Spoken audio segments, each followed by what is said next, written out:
पूरी क्लास एक physical exam दे रही थी और सबके फेस पे टेंशन थी क्योंकि ये टेस्ट उनकी स्ट्रेंथ चेक करने के लिए था। हर स्टूडेंट का एम था कि वो स्ट्रेंथ का टेस्ट पास कर ले ताकि उनका रैंक बढ़े। इसके लिए सब स्टूडेंट्स ने टीचर से स्टिमुलेंट्स खरीद लिए जो उनकी बॉडी को एक्स्ट्रा पावर देते हैं। स्टिमुलेंट्स सबने लिए थे, बस एक लड़के के अलावा जो हमारा मेन कैरेक्टर है, क्योंकि वो इतना गरीब था कि इतने महंगे स्टिमुलेंट्स लेने के लिए उसके पास पैसा नहीं था। जब एग्जाम स्टार्ट हुआ तो सब लोग अपनी पूरी ताकत लगा रहे थे। उनके हाथ में मैजिक रिस्ट वेट्स थे और उनको पहने हुए सब सिर्फ 30 पुलअप्स कर पा रहे थे। सब कोशिश कर रहे थे पर उनका बस वहीं तक था, यही उनकी लिमिट थी। जब हमारे एमसी की बारी आई तो सब उसे देखने लगे कि ये क्या करेगा। उसके लिए टीचर के दिल में थोड़ा गुस्सा था क्योंकि उस लड़के ने स्टिमुलेंट्स नहीं खरीदे थे। इसलिए टीचर ने उसके ब्रेसलेट का वजन और बढ़ा दिया ताकि वो फेल हो जाए। लेकिन उस लड़के ने हिम्मत नहीं हारी और वो लड़का रुकने वाला नहीं था। उसने एक गहरी सांस ली और पुलअप्स स्टार्ट किए। सबके देखते देखते उसने 100 पुलअप्स कर लिए और सबको शॉक कर दिया। बाकी स्टूडेंट्स समझ ही नहीं पाए कि ये गरीब सा लड़का उन सबसे आगे कैसे निकल गया। लेकिन यही था उसकी असली ताकत का राज, जो कोई नहीं जानता था।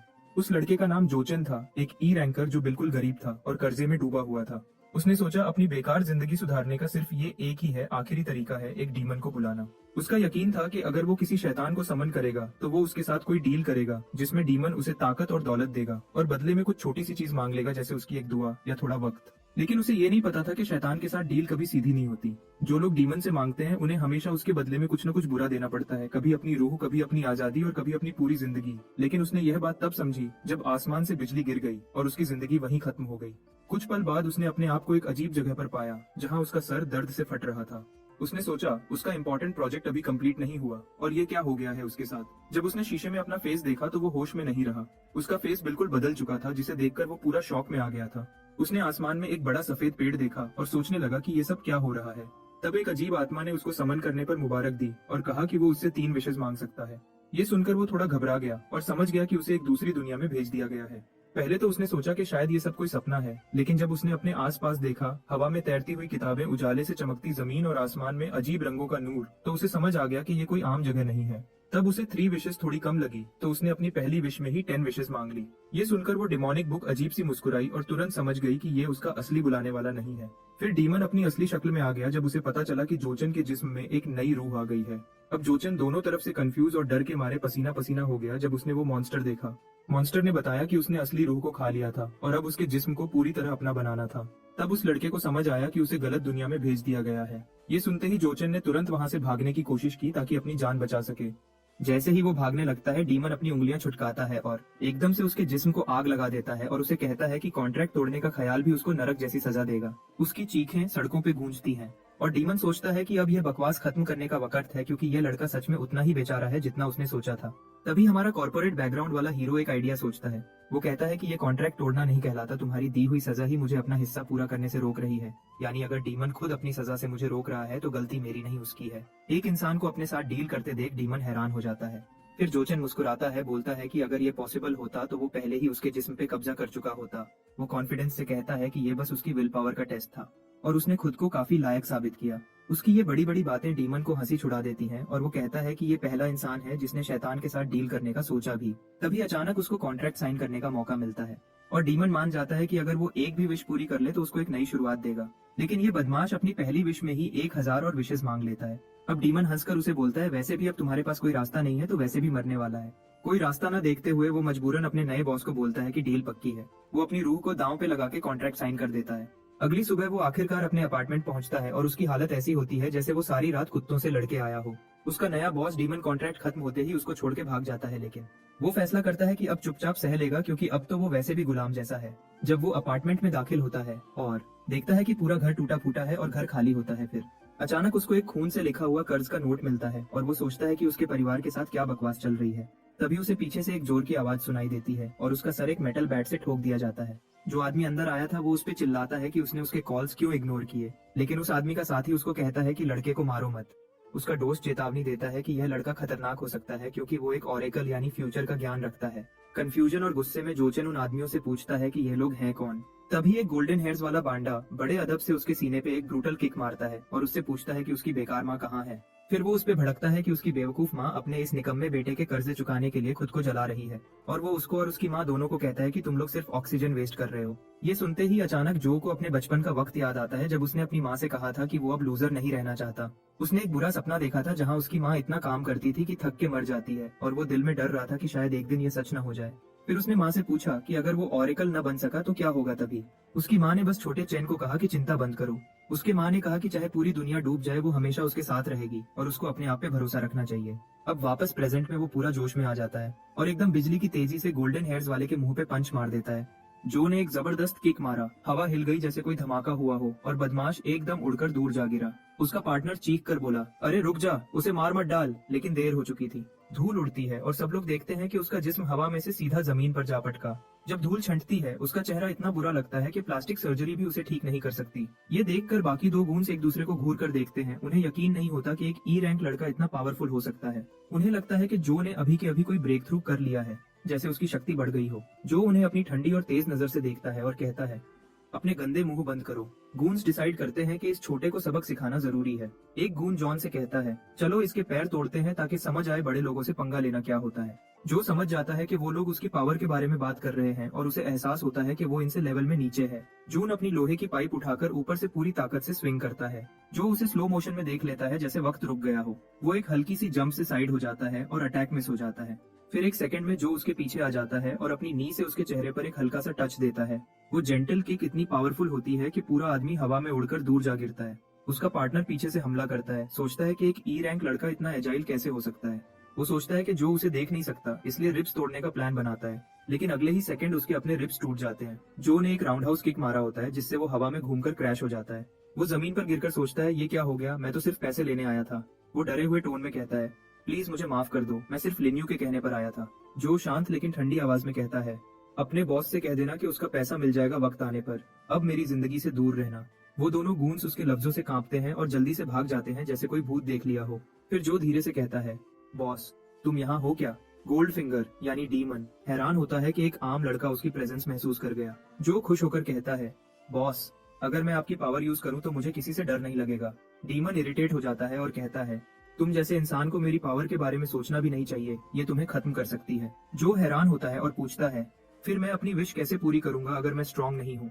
गोल्ड फिंगर कहता है, टेंशन मत लो, तुम रिवॉर्ड से स्ट्रांग बन जाओगे, पर अभी के लिए मेरी पावर भूल जाओ। जो थोड़ा डिसअपॉइंटेड होता है ये सुनकर। डीमन अंदर ही अंदर सोचता है, ये लड़का मेरी पावर को इतने अच्छे से कंट्रोल कैसे कर रहा था? क्या ये मेरा पुराना साथी हो सकता है? जो फिर पूछता है, बॉस अब मुझे अपनी सेकंड विश के साथ क्या करना चाहिए? डीमन बस कहता है, अभी के लिए सब भूल जाओ, जो चाहो वो करो। जो एक गहरी सांस लेता है और सोचता है कि उसे अब भी इस नए वर्ल्ड के बारे में बहुत कुछ सीखना है और शायद ये नया बॉडी उतना यूजफुल नहीं जितना सोचा था। वो अपना फोन निकालता है ताकि देखे कि जो की लाइफ पहले कैसी थी। सबसे पहले उसे पता चलता है कि उसके फोन पर एक भी मैसेज या कॉल उसके फैमिली से नहीं आई थी। फिर अचानक से वो अपनी बहन का मैसेज देखता है और तुरंत ओपन करता है तो उसके हाथ थरथरा जाते हैं, क्योंकि जो लिखा होता है उसे देखकर वो बिल्कुल सांस लेना भूल जाता है। उसकी बहन ने लिखा होता है कि जल्दी आ जाओ भाई, माँ कोमा में चली गई है। कुछ देर बाद वो हॉस्पिटल पहुंच जाता है। वो दिल में खौफ और बेचैनी लिए हॉस्पिटल के कमरे का डोर जोर से खोलता है। अंदर उसकी बहन चिंता में डूबी हुई कुर्सी पर झुकी होती है। उसे एक पल लगता है समझने में कि माहौल कितना अनकंफर्टेबल है और उसे समझ आता है कि ये सब उसके पहले के रूड बिहेवियर की वजह से है जिसने अपनों को नेग्लेक्ट किया है। वो धीरे से चलकर माँ के बेड तक जाता है। वो औरत जो बेड पर पड़ी है उसे देखकर उसका दिल टूट जाता है, क्योंकि वो उसकी माँ है। उसकी हालत देखकर वो शॉक में आ जाता है, क्योंकि उसके दिमाग में माँ की एक बिल्कुल अलग तस्वीर होती है, एक जिंदा दिल और स्ट्रॉन्ग औरत। लेकिन अब वो बिल्कुल कमजोर और बेजान सी लग रही थी। अब उसके दिमाग में सिर्फ एक सवाल घूमता है, क्या ये सब जो की वजह से हुआ? वो गिल्टी के साथ बहन से माफी मांगता है और पूछता है, माँ कैसी है? लेकिन बहन के फेस पर एक कड़वी मुस्कुराहट होती है। वो उसे गुस्से से बोलती है, अब कौन से लेम एक्सक्यूजेस दोगे? वो उसे उसके पुराने सब बहाने याद दिलाती है, ट्रेनिंग डीमंस और वो सब स्टूपिड वजह है। और अचानक बहन फट पड़ती है और चिल्लाती है कि तुम माँ से मिलने तक नहीं आए, और माँ जो तुम्हारे लोन्स चुकाने के चक्कर में अपनी जान तक दांव पे लगा चुकी है।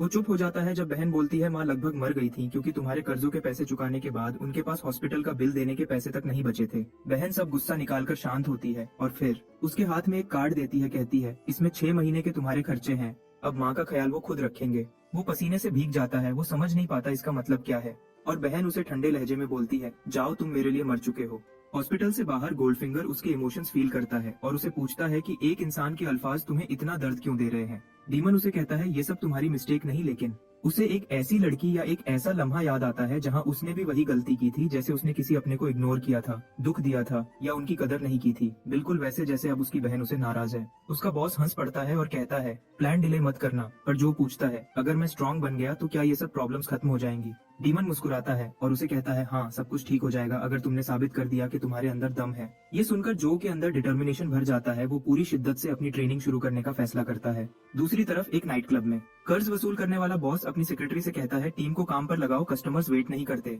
लेकिन सेक्रेटरी बोलता है सर, एक स्टूडेंट ने उनके 3 आदमी पीट दिए थे। बॉस का चेहरा बदल जाता है, उसे याद आता है कि उसके आदमी ने पेमेंट लेने की कोशिश डेडलाइन से पहले की थी और उसकी रेपुटेशन खराब कर दी। सेक्रेटरी कहता है मैं उनको पनिशमेंट दे दूंगा, लेकिन फिर बोलता है प्रॉब्लम ये है सर कि उस स्टूडेंट ने उन लोगों को हराया जो उससे लेवल में काफी ऊपर थे। बॉस का पूरा ध्यान अब उस स्टूडेंट पे चला जाता है। वो तुरंत रिपोर्ट पकड़ लेता है जिसमें जो का प्रोफाइल होता है। वो सोचता है कि ये लड़का उतना सिंपल नहीं जितना दिखता है, क्योंकि कोई स्किल भी लेवल 2 से लेवल 3 को हराने के लिए काफी नहीं होती। आखिर में वो अपनी सेक्रेटरी को ऑर्डर देता है कि उस लड़के पर नजर रखो। अगली सुबह जो अब दर्द में डूबा नहीं होता बल्कि अपने आप को बेहतर बनाने के रास्ते पर निकल चुका है। सुबह की जॉगिंग असल में उसके नए इरादे और बदलने की निशानी है। हमारा हीरो सुबह जॉगिंग कर रहा होता है, तभी उसका फ्रेंडली नेबर उसे सप्लीमेंट्स का एक अच्छा डील ऑफर करता है। लेकिन वो हंसते हुए कहता है मैं बाद में आऊंगा अंकल। वो बूढ़ा आदमी उसे देखकर कहता है लगता है बेटा को गर्लफ्रेंड मिल गई है, तभी इतना एनर्जेटिक लग रहा है।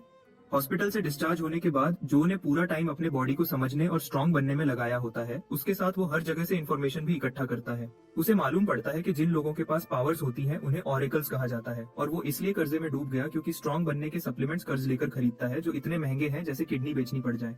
वो नहीं जानता कि इन सप्लीमेंट्स की लिमिट क्या है, लेकिन कुछ दिन की ट्रेनिंग और थोड़े ड्रग्स से ही उसका बॉडी काफी मस्कुलर लगने लगता है। जैसे ही वो ये सब सोच रहा होता है तभी उसका फोन बजता है। फोन उठाते ही दूसरी तरफ से कोई चीख कर बोलता है कि वो टीचर के कहने के बावजूद स्कूल लौटकर क्यों नहीं आया।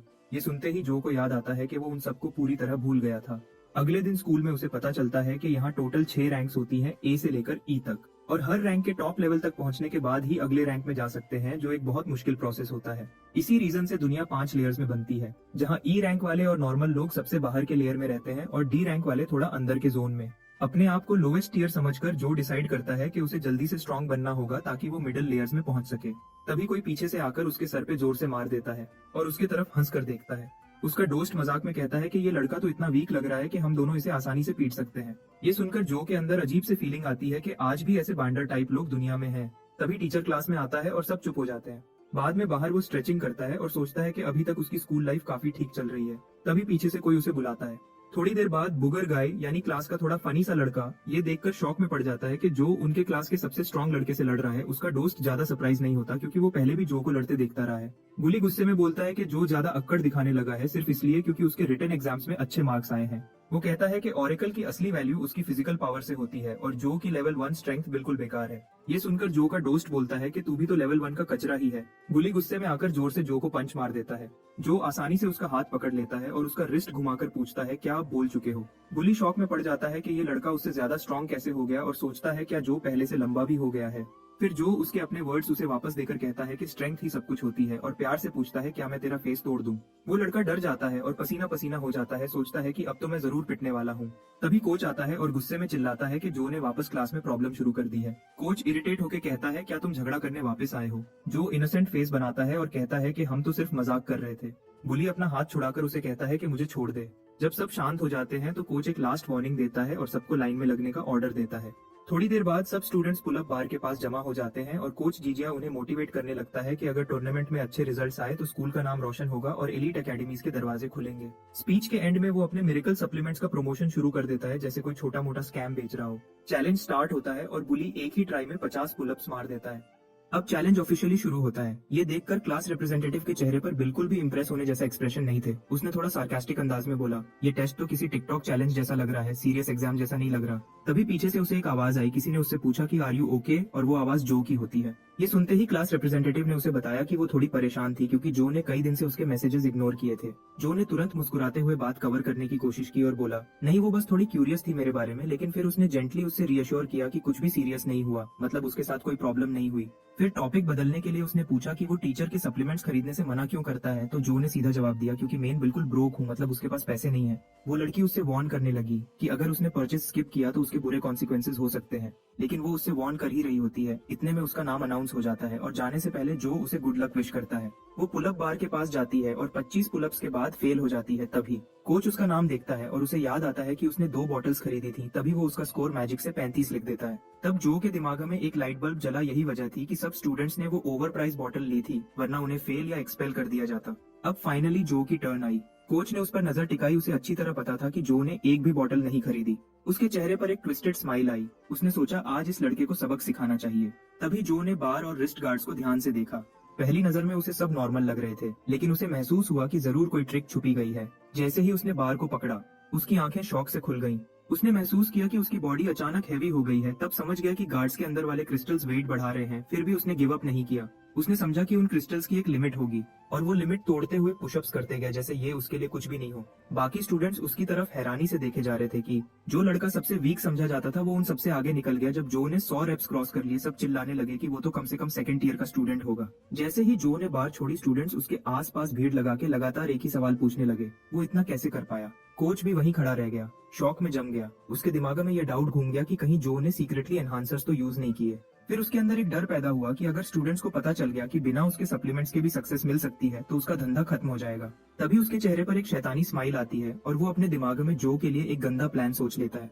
फिर प्रिंसिपल अपने ऑफिस में फोन पे गुस्से में बात कर रहा होता है। उसे बताया जाता है कि सेकंड ईयर इवेंट्स कैंसिल कर दिए गए हैं। वो आर्ग्यू करता है कि स्कूल ऑलरेडी अंडर फंडेड है और मुश्किल से थर्ड ईयर स्टूडेंट्स से चलता है। दूसरी तरफ से आदमी कहता है कि सिस्टम अब सिर्फ इलीट ऑरिकल्स पर इन्वेस्ट कर रहा है। प्रिंसिपल गुस्से में फोन बंद कर देता है और वो अपना हाथ माथे पर रख लेता है। सोचता है कि अगर फंड्स नहीं मिले तो स्कूल बंद हो जाएगा। उसकी नजर एक ग्लास केस में बंद ब्लैक क्रिस्टल पर पड़ती है और वो सोचने लगता है कि कैसे स्कूल को बचाया जा सकता है।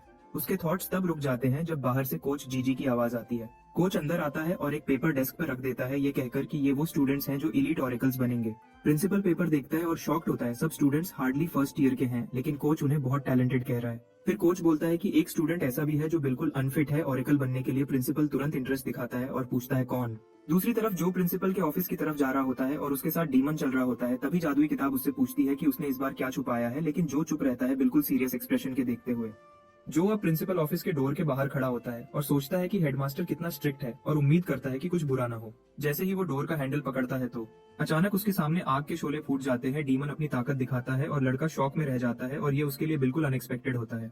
जैसे ही शोले जो पर फूटते ही वो चिल्लाता है और उसकी बॉडी जल रही होती है। वो हेल्पलेस फील करता है। दर्द और फियर उसके हर एक्शन को कंट्रोल करते हैं। व्यूअर्स को भी ये मोमेंट काफी टेरिफाइंग लगता है। तभी उसे प्रिंसिपल बोलता है कि अब टाइम वेस्ट मत करो और सीधा अंदर आओ। जो अंदर जाता है और पोलाइटली पूछता है कि हेडमास्टर ने क्यों बुलाया है। प्रिंसिपल रिकॉर्ड देखता है और पूछता है स्टूडेंट क्या सोचते हैं, ऑरिकल बनने के लिए क्या चाहिए है। ये सुनते ही जो ने वेट किए बिना तुरंत जवाब दे देते हैं। लेकिन प्रिंसिपल उसे सजेस्ट करता है कि ऑरिकल बनने के लिए सिर्फ टैलेंट या स्किल नहीं बल्कि रिसोर्सेज भी जरूरी है। मतलब अभी भी टाइम है कि वो अपने आप को बचाए, वरना फ्यूचर में ज्यादा मुश्किल सिचुएशंस का सामना करना पड़ेगा। जो का चेहरा व्हाइट हो जाता है।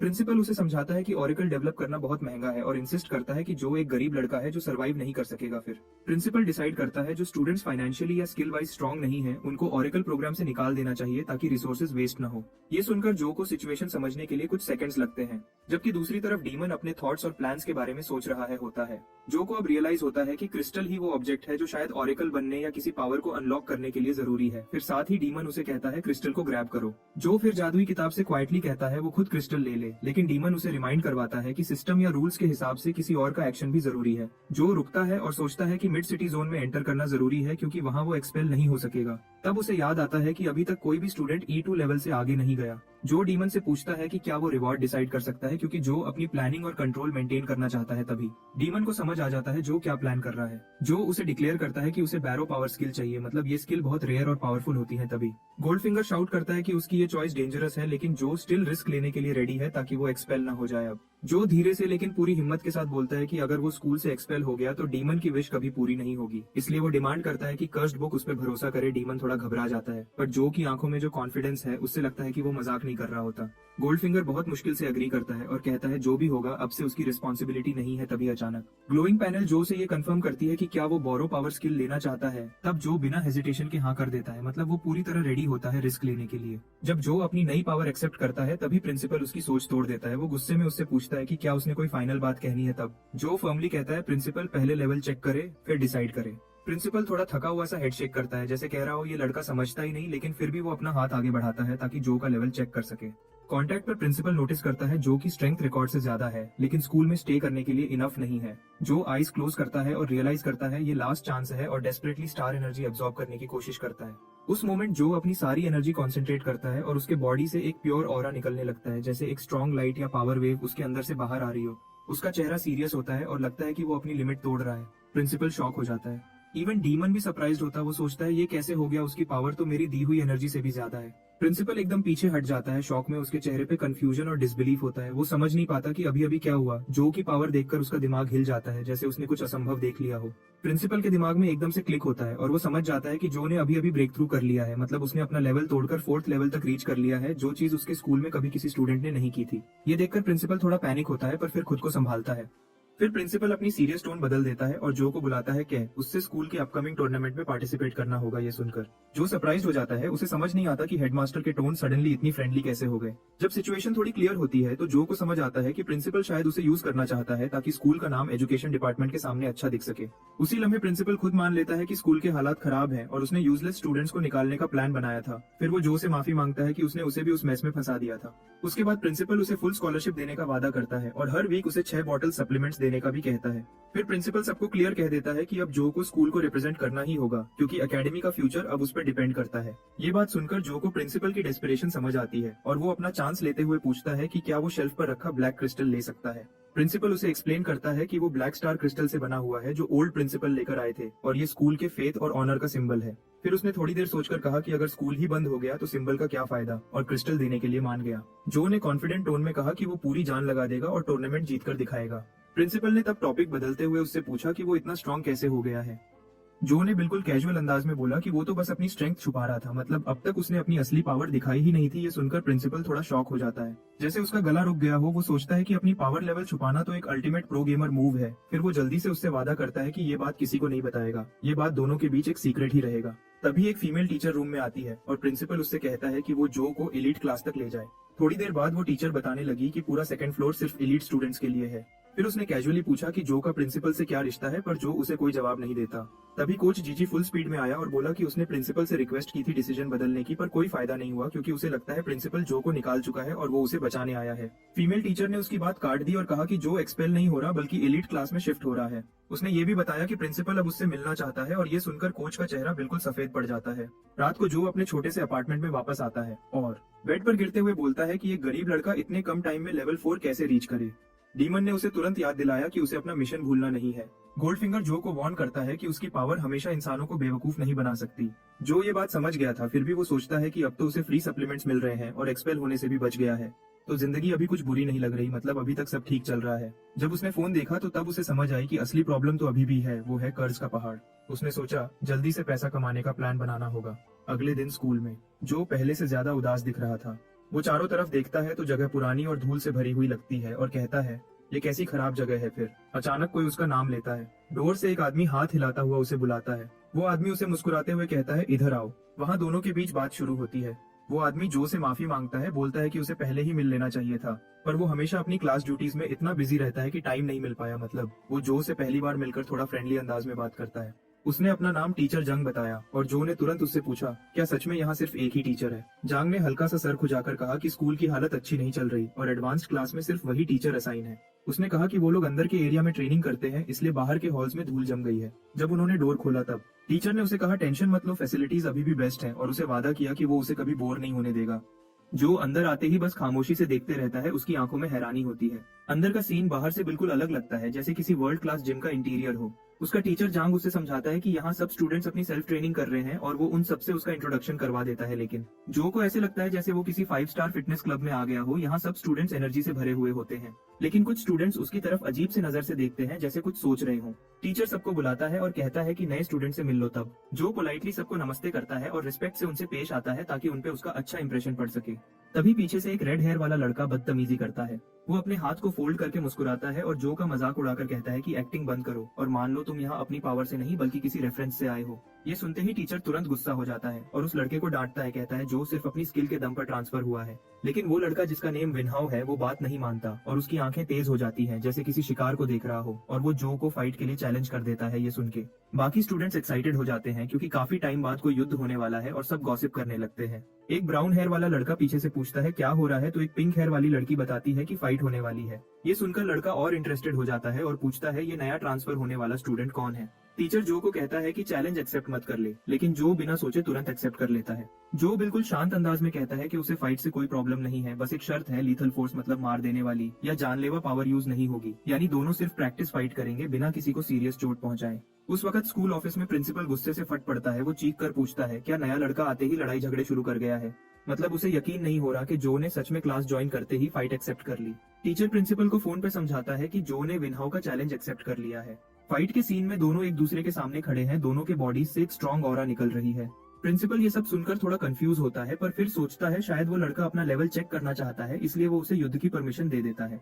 थोड़ी देर बाद दोनों अपनी अपनी साइड पर रेडी खड़े होते हैं। टीचर रूल समझाता है। पहला रूल, कोई आउटसाइड हेल्प नहीं करेगा और दोनों को सेम स्टार लेवल पर कम्पीट करना होगा। वेनहाउ को यकीन नहीं होता कि जो भी ई रैंक ऑरेकल है, मतलब उसके जैसा ही लेवल का स्टूडेंट है। टीचर दोनों को समझाता है और रूल्स बताता है कि फाइट के दौरान किसी भी वाइटल पॉइंट यानी बॉडी के नाजुक हिस्सों पर अटैक करना बिल्कुल मना है, मतलब फाइट फेयर और सेफ होनी चाहिए। दोनों एक दूसरे के इर्द गिर्द घूमते हैं। टीचर याद दिलाता है कि लीथल फोर्स बिल्कुल अलाउड नहीं और जो हारेगा वो बदला नहीं ले सकता। एक क्लीन हिट या सरेंडर से मैच खत्म होगा। टीचर हाथ हिलाकर सिग्नल देता है और मैच स्टार्ट हो जाता है। विनहाउ बिना टाइम वेस्ट किए अटैक के लिए चार्ज करता है और सीधा जो के गले पर निशाना बनाता है। जो बिल्कुल भी नहीं घबराता और उसका हाथ पकड़ लेता है और उसे कम्प्लीटली कंफ्यूज कर देता है। वो फिर से अटैक करता है और समझ जाता है कि ये लड़का सच में पावरफुल है। विनहाउ एक के बाद एक अटैक करता है, पर जो हर बार उसके वार से बच जाता है। विनहाउ गुस्सा हो जाता है और अचानक स्पीड बढ़ाकर किक मारने की कोशिश करता है।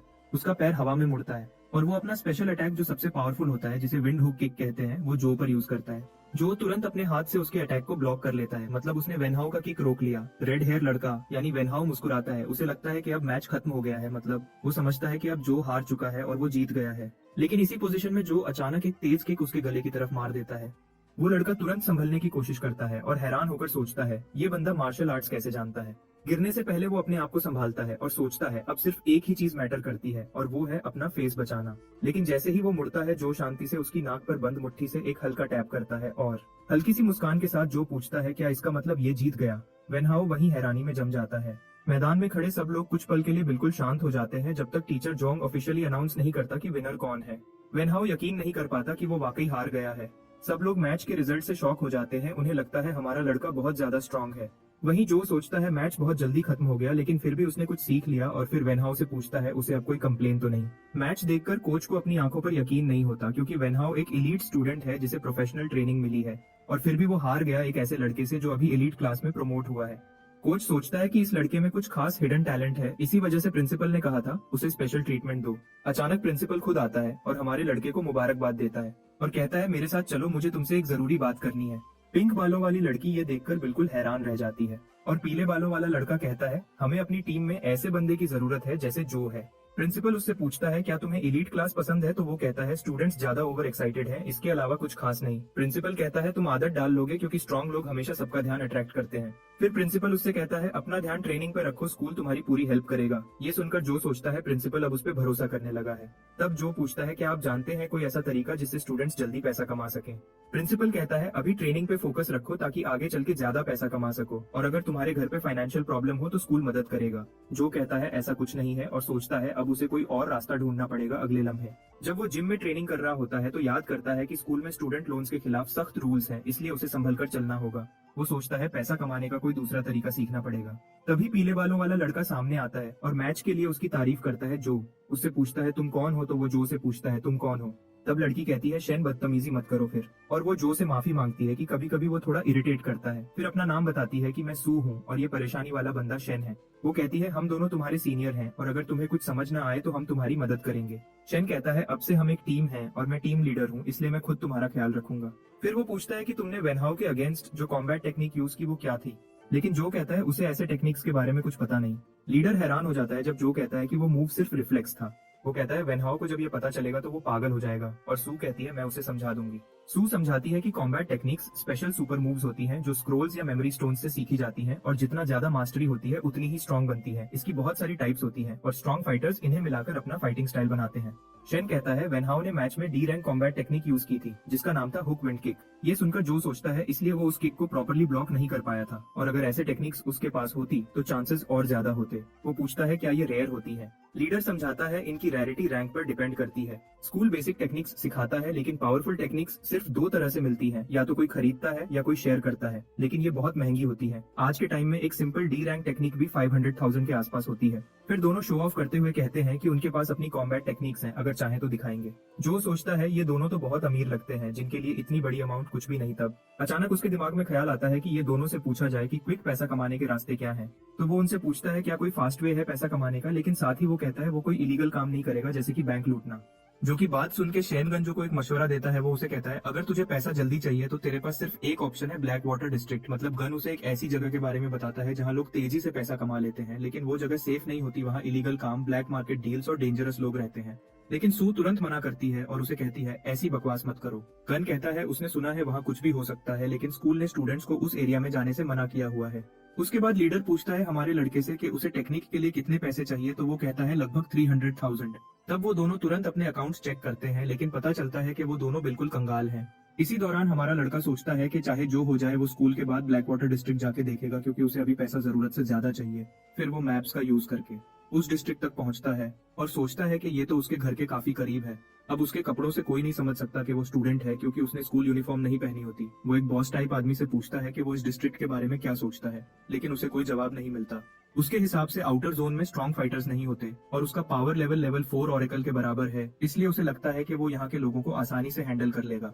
वो सोचता है अगर सिचुएशन खराब हुई तो कम से कम वो सेफ भाग तो जाएगा। थोड़ा और आगे बढ़ने पर उसे लगता है कि ये एरिया सच में छोड़ा हुआ है और सोचता है क्या यही मिरेकल जोन है। लेकिन फिर अचानक उसे कुछ हल्के फुटप्रिंट्स दिखते हैं। वो फुटप्रिंट्स उसे एक हिडन सीक्रेट पाथवे की तरफ ले जाते हैं। आखिर वो मिरेकल जोन F पहुंच जाता है। धीरे धीरे वो उस पाथवे से गुजरता है। मिरेकल जोन के अंदर वो देखता है कि हर तरफ गंदगी और इलीगल काम चल रहे हैं। वो सोचता है कि कोई भी इस जगह के बारे में बात नहीं करता, क्योंकि यहाँ कोई कानून नहीं है और पैसा कमाने के लिए कोई भी चीज की जा सकती है।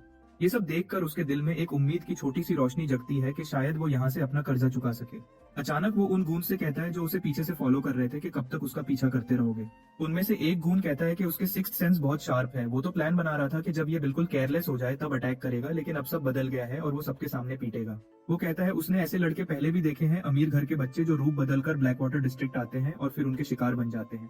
जो सोचता है ये बंदा बिल्कुल इडियट है, क्योंकि मैं खुद तो बिल्कुल कंगाल हूँ। गून कहता है कि वो एक ऑरेकल है, इसलिए अगर उसने भागने की कोशिश करेगा तो कोई फायदा नहीं। बेहतर यही है कि अपने पॉकेट खाली करे, वरना जिंदा नहीं बचेगा। ये सुनकर हमारा लड़का कहता है कि तुम लोग तो बड़े बदतमीज हो, और एक ही स्ट्राइक में वो गूंज के लीडर को बेहोश कर देता है। बाकी दोनों गून गुस्से से पागल हो जाते हैं कि उनका लीडर इतनी आसानी से कैसे गिर गया।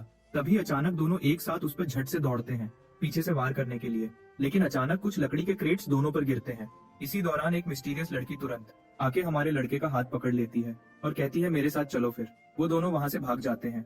वो लड़की उसे लेकर एक हिडन सेफ प्लेस तक पहुंचती है, जो उसका शुक्रिया करता है। लेकिन असल में ये उसके लिए बहुत हैरानी की बात होती है, क्योंकि दो गूंज को हराने के बाद वो उनसे सवाल करने वाला था कि वो दोनों किस काम में इन्वॉल्व हैं। अब लड़की ऐसे एक्ट करती है जैसे वो जो को पहले से जानती हो और पूछती है कि वो यहाँ क्या कर रहा है। लेकिन तुरंत वो पैनिक हो जाती है। उसे याद आता है कि उसे अपनी आइडेंटिटी छुपानी है। जो उससे पूछता है क्या वो असल में उसे जानती है, लेकिन वो टॉपिक बदल देती है और कहती है कि उसने बस उसका नाम उसके कॉलर पर पढ़ा। जो अपना नेम टैग नोटिस करता है उसे भी अभी ही पता चलता है कि उसका नेम कॉलर पर लिखा हुआ है। तब वो तुरंत उस टैग को रिमूव कर देता है। वो सोचता है ये अच्छा है कि लड़की उसे नहीं जानती और उसका शुक्रिया भी अदा करता है। दूसरी तरफ लड़की खुद भी खुश होती है कि उसने अपनी असली आइडेंटिटी रिवील नहीं की। वो लड़की उसे एडवाइस देती है कि अपनी इन्फॉर्मेशन अच्छी तरह छुपाए, क्योंकि ये एरिया बहुत डेंजरस है, और कहती है कि वो उसे यहाँ से बाहर निकाल देगी। लेकिन जो मना कर देता है क्योंकि वो यहाँ पैसा कमाने आया है। जो डिसाइड करता है कि वो यहाँ से वॉक अवे करे, क्योंकि अगर लड़की को पता चल गया कि वो स्टूडेंट है तो वो बहुत चिंता में आ जाएगा। फिर जब जो चला जाता है, लड़की सोचती है कि वो डेफिनेटली जानती है कि वो कौन है, और सोचती है कि एक स्टूडेंट मिरेकल जोन में क्या कर रहा है। जब उसने जो कुछ हुआ उसे स्ट्रेंज फीलिंग आई, लगता है कि वो ऑलरेडी ऑरेकल बन गया है। इसी दौरान जो एक मास्क खरीदता है ताकि उसकी आइडेंटिटी लीक ना हो। वो सोचता है कि अभी तक उसने पैसा कमाने का कोई तरीका नहीं ढूंढा। अचानक एक स्ट्रेंजर उसके पास आता है और उसे कहता है कि वो यहाँ का लोकल टूर गाइड है। वो कहता है कि वो जो कि सारे सवालों का जवाब दे सकता है। ये सुनकर जो क्यूरियस हो जाता है और पूछता है क्या वो जानता है कोई ऐसी जगह जहाँ वो क्विक पैसा कमा सकता है। ये सुन के गाइड बहुत खुश होता है, क्योंकि उसे लगता है कि अब उसे एक और पार्टिसिपेंट मिल गया है। फिर वो उसे प्राउडली कहता है कि उसे फॉलो करे। गाइड जो को एक फाइटिंग अरीना ले जाता है। जो पूछता है क्या ये अंडरग्राउंड फाइट क्लब है। गाइड कहता है बिल्कुल सही, और यही फास्ट कैश कमाने का मोस्ट एफिशिएंट तरीका है। गाइड एक्सप्लेन करता है कि आज विनर को प्राइज मनी मिलेगा और साथ ही बेट का पैसा भी। ऑरेकल्स भी फाइट्स में पार्टिसिपेट करते हैं, इसलिए ये matches high risk high reward होते हैं। जो ऑनगोइंग फाइट देखकर सोचता है कि डेफिनेटली उसके पास जीतने का चांस है। गाइड उससे पूछता है क्या वो पार्टिसिपेट करना चाहता है, क्योंकि वो उसके लिए बेटिंग चिप्स अरेंज कर सके। जो कहता है कि वो प्राइज मनी के लिए अपना चांस जरूर लेगा।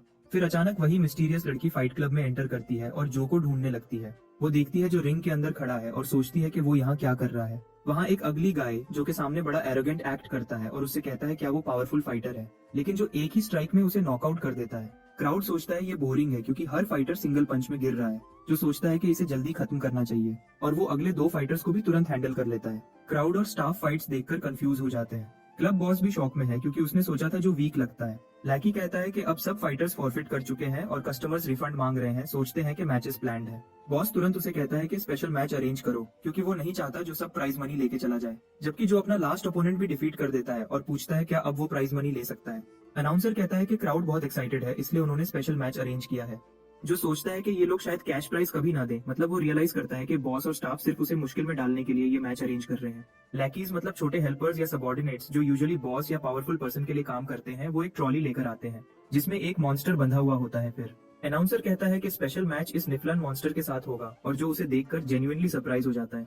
कुछ लोग मॉन्स्टर को ट्रॉली से एक रिंग में अनबकल करते हैं और वो ग्राउंड पर डेड बॉडी की तरह गिरता है। फिर तुरंत वो लोग रिंग से बाहर जाते हैं और रिंग को लॉक कर देते हैं। जो वहाँ खड़ा सोचता है कि ये सब क्या हो रहा है, तभी अचानक मॉन्स्टर जैसे सोया हुआ जाग जाता है और उसके चेहरे पर बहुत ही मेनेसिंग लुक होता है, मतलब वो काफी डेंजरस लगता है। दूसरी तरफ क्राउड में एक मोटा बंदा अपनी लड़की को कंफर्ट देता है कि वो इजीली मॉन्स्टर को एक पंच में हरा देगा, लेकिन असल में उसे देखकर वो खुद भी ऑलमोस्ट डर जाता है। मिस्ट्री लड़की सोचती है कि ये चीज यानी मॉन्स्टर यहाँ कैसे आ गया। वो जानती है कि जो अकेला इस मॉन्स्टर को हैंडल नहीं कर सकता और वो लड़की अपनी एबिलिटीज से उसकी हेल्प कर सकती है, लेकिन इससे उसकी आइडेंटिटी खुल जाएगी और प्लान लीक हो जाएगा। मीनवाइल जो सोचता है कि बदकिस्मती है कि उसका बॉस यहाँ नहीं है और उसे डेफिनेटली मुश्किल होगी मॉन्स्टर को हराने में। जब वो मॉन्स्टर की आंखों में देखता है तो उसे लगता है जैसे वो शिकार है और मॉन्स्टर हंटर उसकी सिक्स्थ सेंस चिल्ला रही होती है कि वो तुरंत भाग जाए क्योंकि ये चीज उसके लिए एक्सट्रीमली डेंजरस है। तभी अचानक मॉन्स्टर जो की तरफ दौड़ता है और उसे मारने की कोशिश करता है, लेकिन जो जल्दी रिएक्ट करके अटैक से बच जाता है। अगर उसने ये नहीं किया होता तो वो मर ही जाता। इसके बाद वो डिसाइड करता है कि अगर उसे सरवाइव करना है तो उसे सीरियस होना पड़ेगा। मॉन्स्टर उसे कॉर्नर में पुश करता है। ये देखकर जो डिसाइड करता है कि इसे जल्दी फिनिश करना पड़ेगा। फिर वो स्ट्रेंथ बोरो करता है अपने लेवल को इंक्रीज करने के लिए और वो मॉन्स्टर को सीधा ग्राउंड पे पंच करता है। मॉन्स्टर वहाँ पड़ा होता है और जो सोचता है कि फाइट खत्म हो गई, लेकिन मॉन्स्टर अचानक फिर अटैक करता है, लेकिन जो उस अटैक से भी मुश्किल से बच जाता है। जो हैरान है कि उसका स्ट्रॉन्गेस्ट अटैक मॉन्स्टर पे काम नहीं कर रहा और वो जल्दी से दूर हो जाता है क्योंकि वो जानता है कि क्लोजअप में फाइट करके वो मॉन्स्टर को नहीं हरा सकता। फिर मैदान में डैशिंग करते हुए यानी जो और मॉन्स्टर तेजी से इधर उधर मूव करते हैं। जो मॉन्स्टर के अटैक से बच रहा होता और देख रहा होता कि कोई ऐसी चीज हो जो उसे फाइट में हेल्प करे, अचानक वो मॉन्स्टर का पंजा तोड़ देता है और इसे नाइफ की तरह यूज करके मॉन्स्टर के नेक पे कट मारता है, लेकिन कट इतना डीप नहीं होता कि उससे मॉन्स्टर मर जाए। लेकिन अब जो समझ जाता है कि अब वो मॉन्स्टर को एक और अटैक से हरा सकता है। ये सोचकर जो दोबारा अटैक करने लगता है, लेकिन मॉन्स्टर स्टीम छोड़ता है ताकि जो को कंफ्यूज करे और अटैक से बच सके। मॉन्स्टर इस फॉग को डिस्ट्रैक्शन के लिए यूज करता है और उस पर अलग अलग साइड से अटैक करता है। जो फॉग के अंदर कुछ भी नहीं देख सकता और मॉन्स्टर ये चांस उसे डैमेज देने के लिए यूज करता है क्योंकि वो डरता है कि अगर जो एक भी मूव करेगा तो वो मर जाएगा।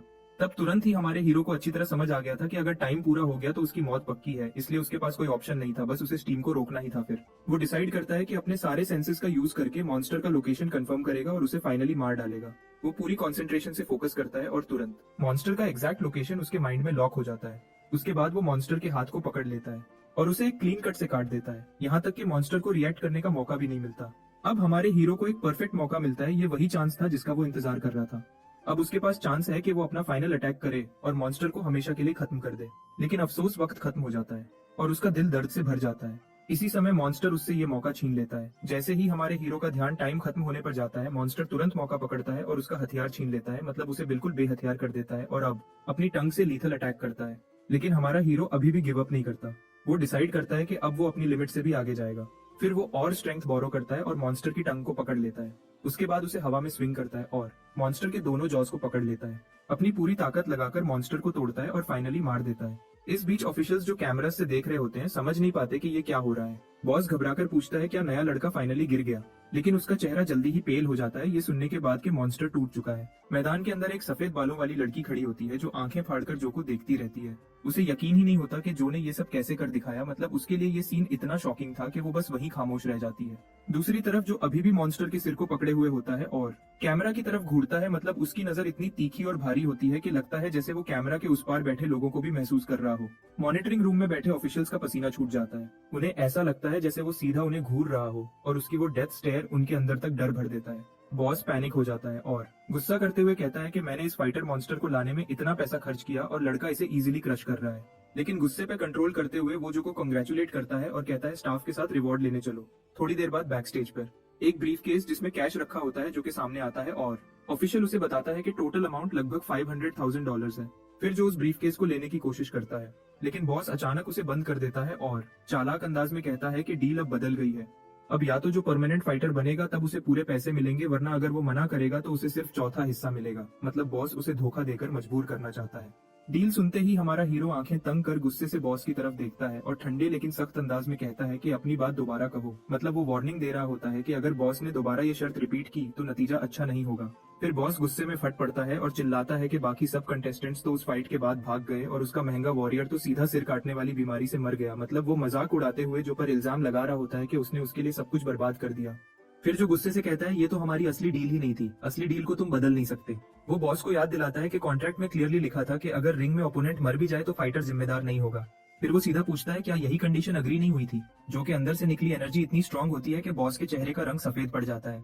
वो डर जाता है, उसके बॉडी से निकली एक खौफनाक एनर्जी हवा में भर जाती है और वो ठंडे लहजे में कहता है पूरा पैसा दो वरना नतीजा बुरा होगा। ये सुनकर बॉस घबरा जाता है और तुरंत बंदूक निकालकर उस पर निशाना लगाता है, लेकिन जो एक पल के लिए भी नहीं हिलता। वो एक ही मूव में गन तोड़ देता है और उस आदमी की उंगली मोड़कर तोड़ देता है जो उस पर निशाना लगा रहा था। बॉस दर्द से चीखता है और अपने लोगों को चिल्लाता है कि इस लड़के को गोली से उड़ा दो। उसके आदमी फौरन अपनी गन्स निकालकर फायर करने को रेडी हो जाते हैं। जो बस एक गहरी सांस लेता है और वो इरिटेट हो रहा होता है, जैसे कह रहा हो ये सब बकवास खत्म करो। बाहर सफेद बालों वाली लड़की एकदम टेंशन में आ जाती है क्योंकि अंदर से गन फायर की आवाज आती है। थोड़ी देर बाद एक आदमी विंडो तोड़कर बाहर उड़ता हुआ गिरता है जैसे खाली सोडा कैन। जो लोग नीचे खड़े होते हैं वो शौक में उस आदमी को देखते हैं और सोचने लगते हैं क्या यहाँ कोई मूवी शूट हो रही है। सफेद बालों वाली लड़की तुरंत समझ जाती है कि ये सब हंगामा जो का ही काम है। अंदर हमारा हीरो बिना डरे बॉडीगार्ड्स को धुआं बना रहा होता है। उसे फर्क नहीं पड़ता कि उनके पास गन्स हैं। एक टकला गुंडा अपनी बंदूक उठाकर उस पर गोली चलाने की कोशिश करता है, लेकिन जो उसका सिर पकड़ता है और सीधा उसका सर दीवार के अंदर दे मारता है। वो कैश का ब्रीफकेस उठाता है और बाहर की तरफ दौड़ता है, जबकि गुंडे ऊपर से चिल्लाते हैं उसे पकड़ो, उसे मत जाने दो, लेकिन वो भाग निकलता है। रास्ते में दौड़ते हुए जो को लगता है कि उसकी बॉडी अब धीरे धीरे स्लो हो रही है और स्टेमिना खत्म हो रहा है। उसके जख्म भी उसकी ताकत को धीरे धीरे खत्म कर रहे होते हैं। अचानक कोई हाथ उसके हुडी को पकड़कर उसे एक तंग सी गली में खींच लेता है। वही लड़की उसके मुंह पर हाथ रखती है ताकि गुंडे उसे देख ना सके और दोनों चुप रहते हैं। जब सब शांत हो जाता है तो लड़की कहती है अब तुम सेफ हो, और जो उसे पहचान जाता है कि ये वही लड़की है जिससे वो पहले मिला था। लड़की उसे कहती है अपनी ताकत बचाओ और ये भी बताती है कि उसे एक सीक्रेट एस्केप रूट पता है। वो उसे एक टनल तक ले जाती है और कहती है अगर अब नहीं भागे तो ये लोग पूरा एरिया बंद कर देंगे और तुम्हें पकड़ लेंगे।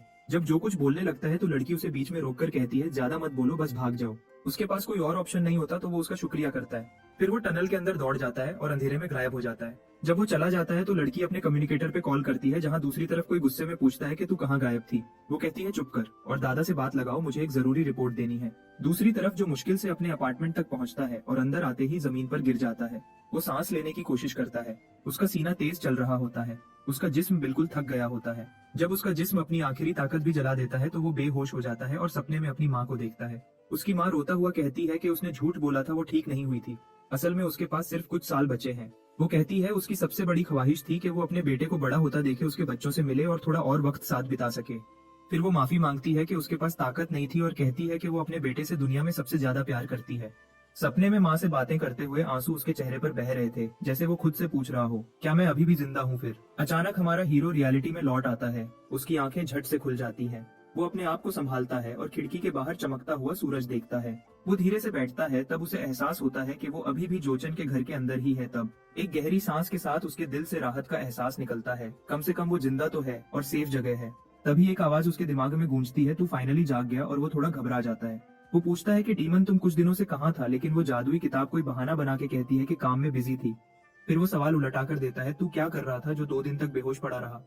उसके जवाब मिलने से पहले ही डीमन खुद समझ जाता है कि वो अंडरग्राउंड अरीना में घुस गया होगा और अपनी एनर्जी ज्यादा जला दी और एक मॉन्स्टर से टकरा गया था। गोल्डफिंगर जोर से चिल्लाता है, पागल हो गया है क्या, इतनी रिस्की हरकत क्यों की। हीरो मुस्कुराता है पर वो छुप नहीं सकता। डीमन उसे वार्न करता है, तेरे पास इतनी पावर नहीं कि मैं तुझे दूसरी बार वापस ला सकूं। अपनी जिंदगी की कीमत समझ, ये तेरा दूसरा मौका है। ये सुनकर जो हल्का सा मुस्कुराता है और कहता है थैंक्स मेरे पीछे नजर रखने के लिए। गोल्डफिंगर का गुस्सा शांत हो जाता है और वो उससे कहता है जो मॉन्स्टर तुमसे लड़ा था वो इस दुनिया का नहीं लगता। ये सुनकर जो को उस लड़की की याद आती है जो उसने उस श्रापित जगह में देखी थी, पर वो ख्याल झटक देता है। उसका फोकस अभी सिर्फ लेवल अप पे होता है। तभी उसे उसका कल रात वाला रिवॉर्ड याद आता है। वो तुरंत ब्रीफकेस खोलता है और अंदर के नए क्रिस्प नोट्स देखता है। डीमन उसका मजाक उड़ाता है कि तुमने अपनी जान दांव पर लगा दी सिर्फ पैसों के लिए। जो हंसते हुए कहता है कम से कम अब टूर्नामेंट तक मुझे अपने कर्ज की चिंता तो नहीं होगी। फिर वो अपने अपनी चोट को देखता है और कहता है मुझे ये इंजरी ठीक करनी पड़ेगी क्योंकि उसे फिर स्कूल वापस भी जाना है। और वो सिर हिलाते हुए बोलता है उफ उफ, हॉस्पिटल, बैंक और क्लासेस सब एक ही दिन में। तभी वो हॉस्पिटल में जाता है। वहाँ डॉक्टर उसका चेकअप करता है और कहता है जख्म जल्दी भर जाएगा, बस इसे साफ रखना। डॉक्टर हैरान होकर पूछता है तुम ऑरेकल हो क्या? वो कहता है हाँ। ये सुनते ही डॉक्टर तुरंत अपना मोड बदलता है और उसे मेंबरशिप प्लान बेचने लगता है। जो गुस्सा होकर कहता है बस नॉर्मल मेडिसिन दो। वो सुकून से खुद से कहता है अच्छा हुआ जो मॉन्स्टर की जुबान जहरीली नहीं थी। डॉक्टर उसे ऑइंटमेंट बॉटल देता है, लेकिन जैसे ही जो उसे पकड़ता है वो हैरान हो जाता है। वो पूछता है ये बॉटल चमक क्यों रही है? डॉक्टर कहता है अरे भाई ये तो नॉर्मल कंटेनर है। लेकिन जो को क्लियरली दिख रहा होता है कि वो बॉटल ही उसके हाथ में चमक रही है। वो मानता नहीं। डॉक्टर फिर से उसे हॉस्पिटल का मेंबरशिप प्लान लेने को कहता है जिसमें काउंसलिंग सेशंस यानी दिमाग के स्ट्रेस और इमोशनल प्रॉब्लम्स के लिए बातें करने वाली थेरेपी भी होती है, लेकिन जो उसे इग्नोर करते हुए वहां से निकल जाता है। कॉरिडोर में चलते हुए वो महसूस करता है कि आसपास एक अजीब सी एनर्जी फ्लो कर रही है। वो अपना हाथ आगे करता है, उसकी उंगलियों से रोशनी निकलती है। तब उसे समझ आता है ये स्टार एनर्जी है। उसे अपनी अंडरग्राउंड फाइट याद आती है और वो सोचता है कि शायद उस युद्ध की वजह से उसके अंदर छुपी हुई कोई नई पावर एक्टिवेट हो गई है। फिर वो मुस्कुराते हुए सोचता है कि अगर मैं अब स्टार एनर्जी महसूस कर सकता हूँ तो मैं इसे और ज्यादा तेजी से एब्जॉर्ब कर सकता हूँ। तभी एक आदमी वहां से गुजरता है जिसके पास से ग्रीन कलर की पावर लाइट निकल रही होती है, जो उसके सामने अपने आप को नॉर्मल दिखाने की कोशिश करता है। जब वो आदमी चला जाता है जो फिर से उस तरफ देखता है और पसीने में भीग जाता है कि इस आदमी की स्टार एनर्जी तो नेक्स्ट लेवल की है। तभी वो हरे बालों वाला आदमी रुकता है, कुछ महसूस करता है क्या किसी ने मुझे स्कैन किया, पर फिर कंधे उठाकर चला जाता है। फिर उसके कम्युनिकेटर से आवाज आती है एलियन स्टार को तुरंत ढूंढो समझे। ग्रीन बालों वाला बी बाय आदमी कम्युनिकेटर में बोलता है कि शांत रहो, मैं कुछ दिन के लिए इस देश में ही रहने वाला हूँ। उसके सामने वाली आवाज उसे याद दिलाती है कि बॉस की फ्यूचर प्रिडिक्शन ने एलियन स्टार को एक बॉस टियर खतरा बताया है, इसलिए उस पर हर वक्त नजर रखनी जरूरी है। अपने सनग्लासेस उतारते हुए वो आदमी हल्की सी मुस्कुराहट के साथ कहता है कि बॉस हद से ज्यादा चिंता करता है। फिर वो कॉन्फिडेंट टोन में बोलता है कि अगर एलियन स्टार वाकई उनका दुश्मन हुआ तो वो बिना हिचकिचाए उसे कुचल देगा। अगले दिन स्कूल में प्रिंसिपल हमारे हीरो को डांट रहा होता है कि वो ना क्लास में आता है ना उसका फोन उठाता है, जो सॉरी बोलता है और कहता है कि वो कुछ पर्सनल काम में फंस गया था। प्रिंसिपल का अंदाज थोड़ा नरम पड़ जाता है और वो अब गुस्सा कम और फिक्र ज्यादा दिखाता है। फिर पूछता है क्या बात टूर्नामेंट से रिलेटेड है। वो बूढ़ा प्रिंसिपल सर हिलाकर कहता है कि उसे जो पर पूरा भरोसा है टूर्नामेंट के लिए, लेकिन पूछता है अगर वो किसी मुश्किल में है तो क्या स्कूल उसकी मदद कर सकता है। वो उसे याद दिलाता है कि स्कूल का सबसे बड़ा मकसद है एलीट ऑरेकल्स को सपोर्ट करना। जो मुस्कुराता है और कहता है कि फिक्र मत करो, मैं टूर्नामेंट में पूरी मेहनत लगा दूंगा। ये सुनकर प्रिंसिपल चैन की सांस लेता है। थोड़ी देर बाद शेन और सू भागते हुए आते हैं और पूछते हैं कि क्या हुआ था। शेन याद करता है कि जो ने पहले एक कॉम्बैट टेक्निक के बारे में बोला था। फिर वो अपनी पॉकेट से कुछ निकालता है। वो एक क्रेडिट कार्ड निकालकर बताता है कि उन्होंने मिलकर 3 लाख जमा किए हैं ताकि जो उसे अपनी टेक्निक के लिए यूज कर सके और वो बाद में चाहे तो पैसा वापस कर दे। ये सुनकर जो हैरान रह जाता है, उसे यकीन नहीं होता कि इन दोनों ने उसकी बात को इतना सीरियसली लिया है। फिर वो उनका शुक्रिया अदा करता है और उन्हें बताता है कि अब उसने अपना प्लान बदल लिया है और वो अब उस टेक्निक को लेने का नहीं सोचा है। इतने में वेनहाउ आ जाता है। वेनहाउ थोड़ा शर्मा हुआ लगता है और माफी के तौर पर 50,000 ऑफर करता है अपने पहले के रूड बिहेवियर के लिए, जो उसे धन्यवाद कहता है। लेकिन सू फौरन उससे सवाल पूछने लगती है जैसे कि वो देखना चाहती हो कि उसके पीछे कोई छुपी हुई चाल तो नहीं है। वेनहाउ सच बोल देता है कि उसने पहले जो को अगली कहा था और अब वो उसके लिए सॉरी कहना चाहता है। अब वो चाहता है कि सब दोस्त बन जाएं। सू हल्की आवाज में जो से पूछती है कि क्या हमें इसे ग्रुप में लाना चाहिए, तो जो कहता है कि उसे कोई प्रॉब्लम नहीं। सू वेनहाउ से पूछती है कि क्या उसे चौथा मेंबर बनने से कोई प्रॉब्लम नहीं, तो वो कहता है रैंकिंग मैटर नहीं करती, लेकिन फिर मजाक में उसे ऑर्डर देता है कि 1 बॉटल पानी ले आ। इस बात पर दोनों के बीच बहस शुरू हो जाती है, जबकि जो मुस्कुरा के सोचता है कि अब उसके पास अच्छे दोस्त हैं। सीन आगे बढ़ता है। वो ट्रेडमिल पर रनिंग कर रहा होता है और सोचता है कि ऑरेकल्स फिजिकल ट्रेनिंग के दौरान ज्यादा एनर्जी अब्सॉर्ब करते हैं, लेकिन उनकी अब्सॉर्प्शन स्पीड बहुत स्लो है। ट्रेनिंग गियर लगाने के बावजूद ज्यादा एनर्जी लीक हो जाती है और जो सोचता है कि शायद इसी वजह से बहुत लोग लेवल 1 से आगे नहीं बढ़ पाते। वो डिसाइड करता है कि उसे कोई नया और इफेक्टिव तरीका ढूंढना होगा। तभी शेन एक आइडिया देता है कि ड्यूअल मैच ट्राई करते हैं, ये सोलो ट्रेनिंग से ज्यादा इफेक्टिव होता है। ये सुनकर जो कि दिमाग में एक थॉट आता है कि सच में उसने अपनी न्यू एबिलिटी भी फाइट के टाइम पे ही हासिल की थी। वो शेन को ऑर्डर देता है कि सबको बुला लो। कुछ मिनट बाद शेन और सू दोनों मिलकर उस पर कंबाइंड अटैक करते हैं और वो उनका हर मूव डिफेंड कर लेता है। ट्रेनिंग खत्म होने पर वो उन्हें रेस्ट करने का कहता है और बताता है कि वो 1 घंटे से ज्यादा प्रैक्टिस कर रहे हैं। सू कहती है कि उसे लगा था वो मजाक कर रहा है जब उसने आपस में मैच का बोला था, लेकिन शेन कहता है कि ये ट्रेनिंग मेथड सच में पावरफुल है। फिर वो वेनहाउ की तरफ देखता है और कहता है अब तेरी बारी है। वेनहाउ कॉन्फिडेंट स्माइल के साथ लड़ने को तैयार हो जाता है। ग्रुप को देखकर जो कंफर्म करता है कि उसका थ्योरी सही था, सबका एनर्जी अब्जॉर्प्शन रेट बढ़ रही है और सब अब पहले से तेज लेवल अप करेंगे।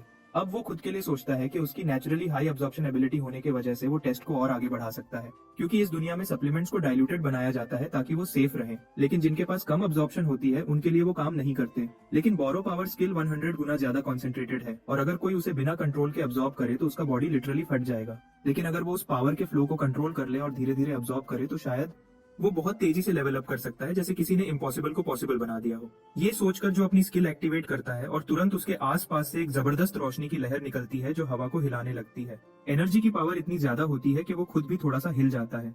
फिर उसे समझ आता है कि ये स्किल एक बार में 2 लेवल्स बूस्ट करने की पावर रखती है। वो अपने आप को टाइट करता है और एनर्जी को कंट्रोल करके अपने अंदर खींचता है ताकि वो उसे एब्जॉर्ब कर सके। जब एनर्जी अंदर जाती है तो उसका पूरा जिस्म लॉक हो जाता है। हर मसल पेन में चिल्लाता है जैसे वो एक माउंटेन का प्रेशर ले रहा हो। अपनी सारी हिम्मत जोड़कर वो कंसंट्रेट करता है और महसूस करता है कि एनर्जी उसके अंदर तेजी से भर रही है, लेकिन फिर वो पैनिक होता है जैसे उसकी बॉडी अब फटने वाली हो। और फिर कोई ऑप्शन ना देखते हुए वो अपना हाथ ऊपर करता है और एक्स्ट्रा एनर्जी को रिलीज कर देता है। तुरंत एक जबरदस्त धमाके जैसी वेव निकलती है जो हवा को तोड़ती हुई दूर तक चली जाती है। उसके दोस्त शॉक में अपने आप को बचाने की कोशिश करते हैं। वो नहीं मान पाते कि जो ने इतनी डेंजरस पावर रिलीज की है। तभी गोल्डफिंगर वहां आ जाता है क्योंकि उसे ये एनर्जी डिस्टर्बेंस महसूस होती है। वो सीन देखकर जम जाता है और जो पसीने से भीगा हुआ कामली बोलता है कि उसने एनर्जी एब्जॉर्ब कर ली है। डीमन हैरान हो जाता है और खुद से कहता है क्या ये लड़का सच में ये कर गया। फिर वो सोचता है क्या ये वही इंसान है जिसका इंतजार मैं कब से कर रहा था, और वो बॉस से पूछता है कि क्या उसने कुछ कहा। बॉस बात बदल देता है और कहता है मुझे बस इतनी खुशी है कि तुम जिंदा हो। थोड़ी देर बाद कोच दौड़कर आता है और पूछता है क्या हुआ, तो सू तुरंत बोलती है कि ये सब जो ने किया। कोच स्टार एनर्जी की मात्रा देखकर हैरान रह जाता है और तुरंत अपने असिस्टेंट को मेजरमेंट डिवाइस लाने के लिए कहता है, और जब डिवाइस से चेक करते हैं तो सबको पता चलता है कि जो अब लेवल 3 ओरेकल बन चुका है। पहले तो कोच को यकीन नहीं होता, मगर फिर वो सीधा प्रिंसिपल के ऑफिस की तरफ भागता है ये खबर देने के लिए, क्योंकि स्कूल में ऐसा लेवल 3 ओरेकल कई सालों बाद मिला है। इधर सू उससे पूछती है कि उसने इतनी जल्दी लेवल अप कैसे किया, तो वो कहता है ये सब उसकी ट्रेनिंग का रिजल्ट है, और सोचता है कि अगली बार वो ऐसे एक्सपेरिमेंट्स प्राइवेटली करेगा ताकि किसी और को दिक्कत ना हो। ये सुनकर तीनों फ्रेंड्स एक्साइटेड हो जाते हैं और अपनी ट्रेनिंग और इंटेंस कर देते हैं। दूसरी तरफ जो बॉस से पूछता है कि इस बार उसने उस पर गुस्सा क्यों नहीं किया। बॉस मुस्कुराता है और कहता है कि अब तो मैं आदत डाल चुका हूँ।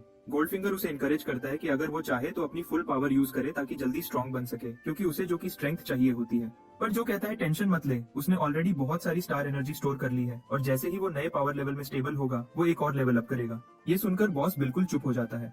टाइम तेजी से गुजरता है और कंपटीशन का वक्त आ जाता है और हमारा हीरो बिना रुके ट्रेनिंग करता रहता है जैसे कोई मशीन हो, और आखिर वो कंपटीशन वाला दिन आ ही जाता है। पूरा ग्रुप एक्साइटमेंट में वेन्यू के अंदर एंट्री लेता है। सू खुशी से कहती है कि उसे यकीन नहीं हो रहा कि वो यहाँ तक पहुँच गई है और कहती है कि उसकी माँ उस पर प्राउड करती। शेन थोड़ा नॉलेज झटक कर बोलता है कि इस साल सबसे बड़ा क्राउड आया है। तब वेन हाउ उसे थोड़ा टीज करता है और पूछता है कि क्या वो लेवल 4 ब्रैकेट के लिए रेडी है। शेन थोड़ा इरिटेट होता है क्योंकि वो लेवल अप नहीं कर पाया, लेकिन जो बस स्माइल करता है। उसके दिमाग में प्रिंसिपल की बात घूमती है कि पूरी कोशिश करना, और अगर सिचुएशन ज्यादा खतरनाक हो तो बस फॉरफिट कर देना, क्योंकि जीने में कोई शर्म नहीं है, हर बार लड़ाई जरूरी नहीं। और वैसे भी लेवल 3 और 4 का अरीना यानी मैदान अलग है। तीनों अलग अलग डायरेक्शन में चलते हैं ताकि अपने अपने मैच के लिए रेडी हो सकें।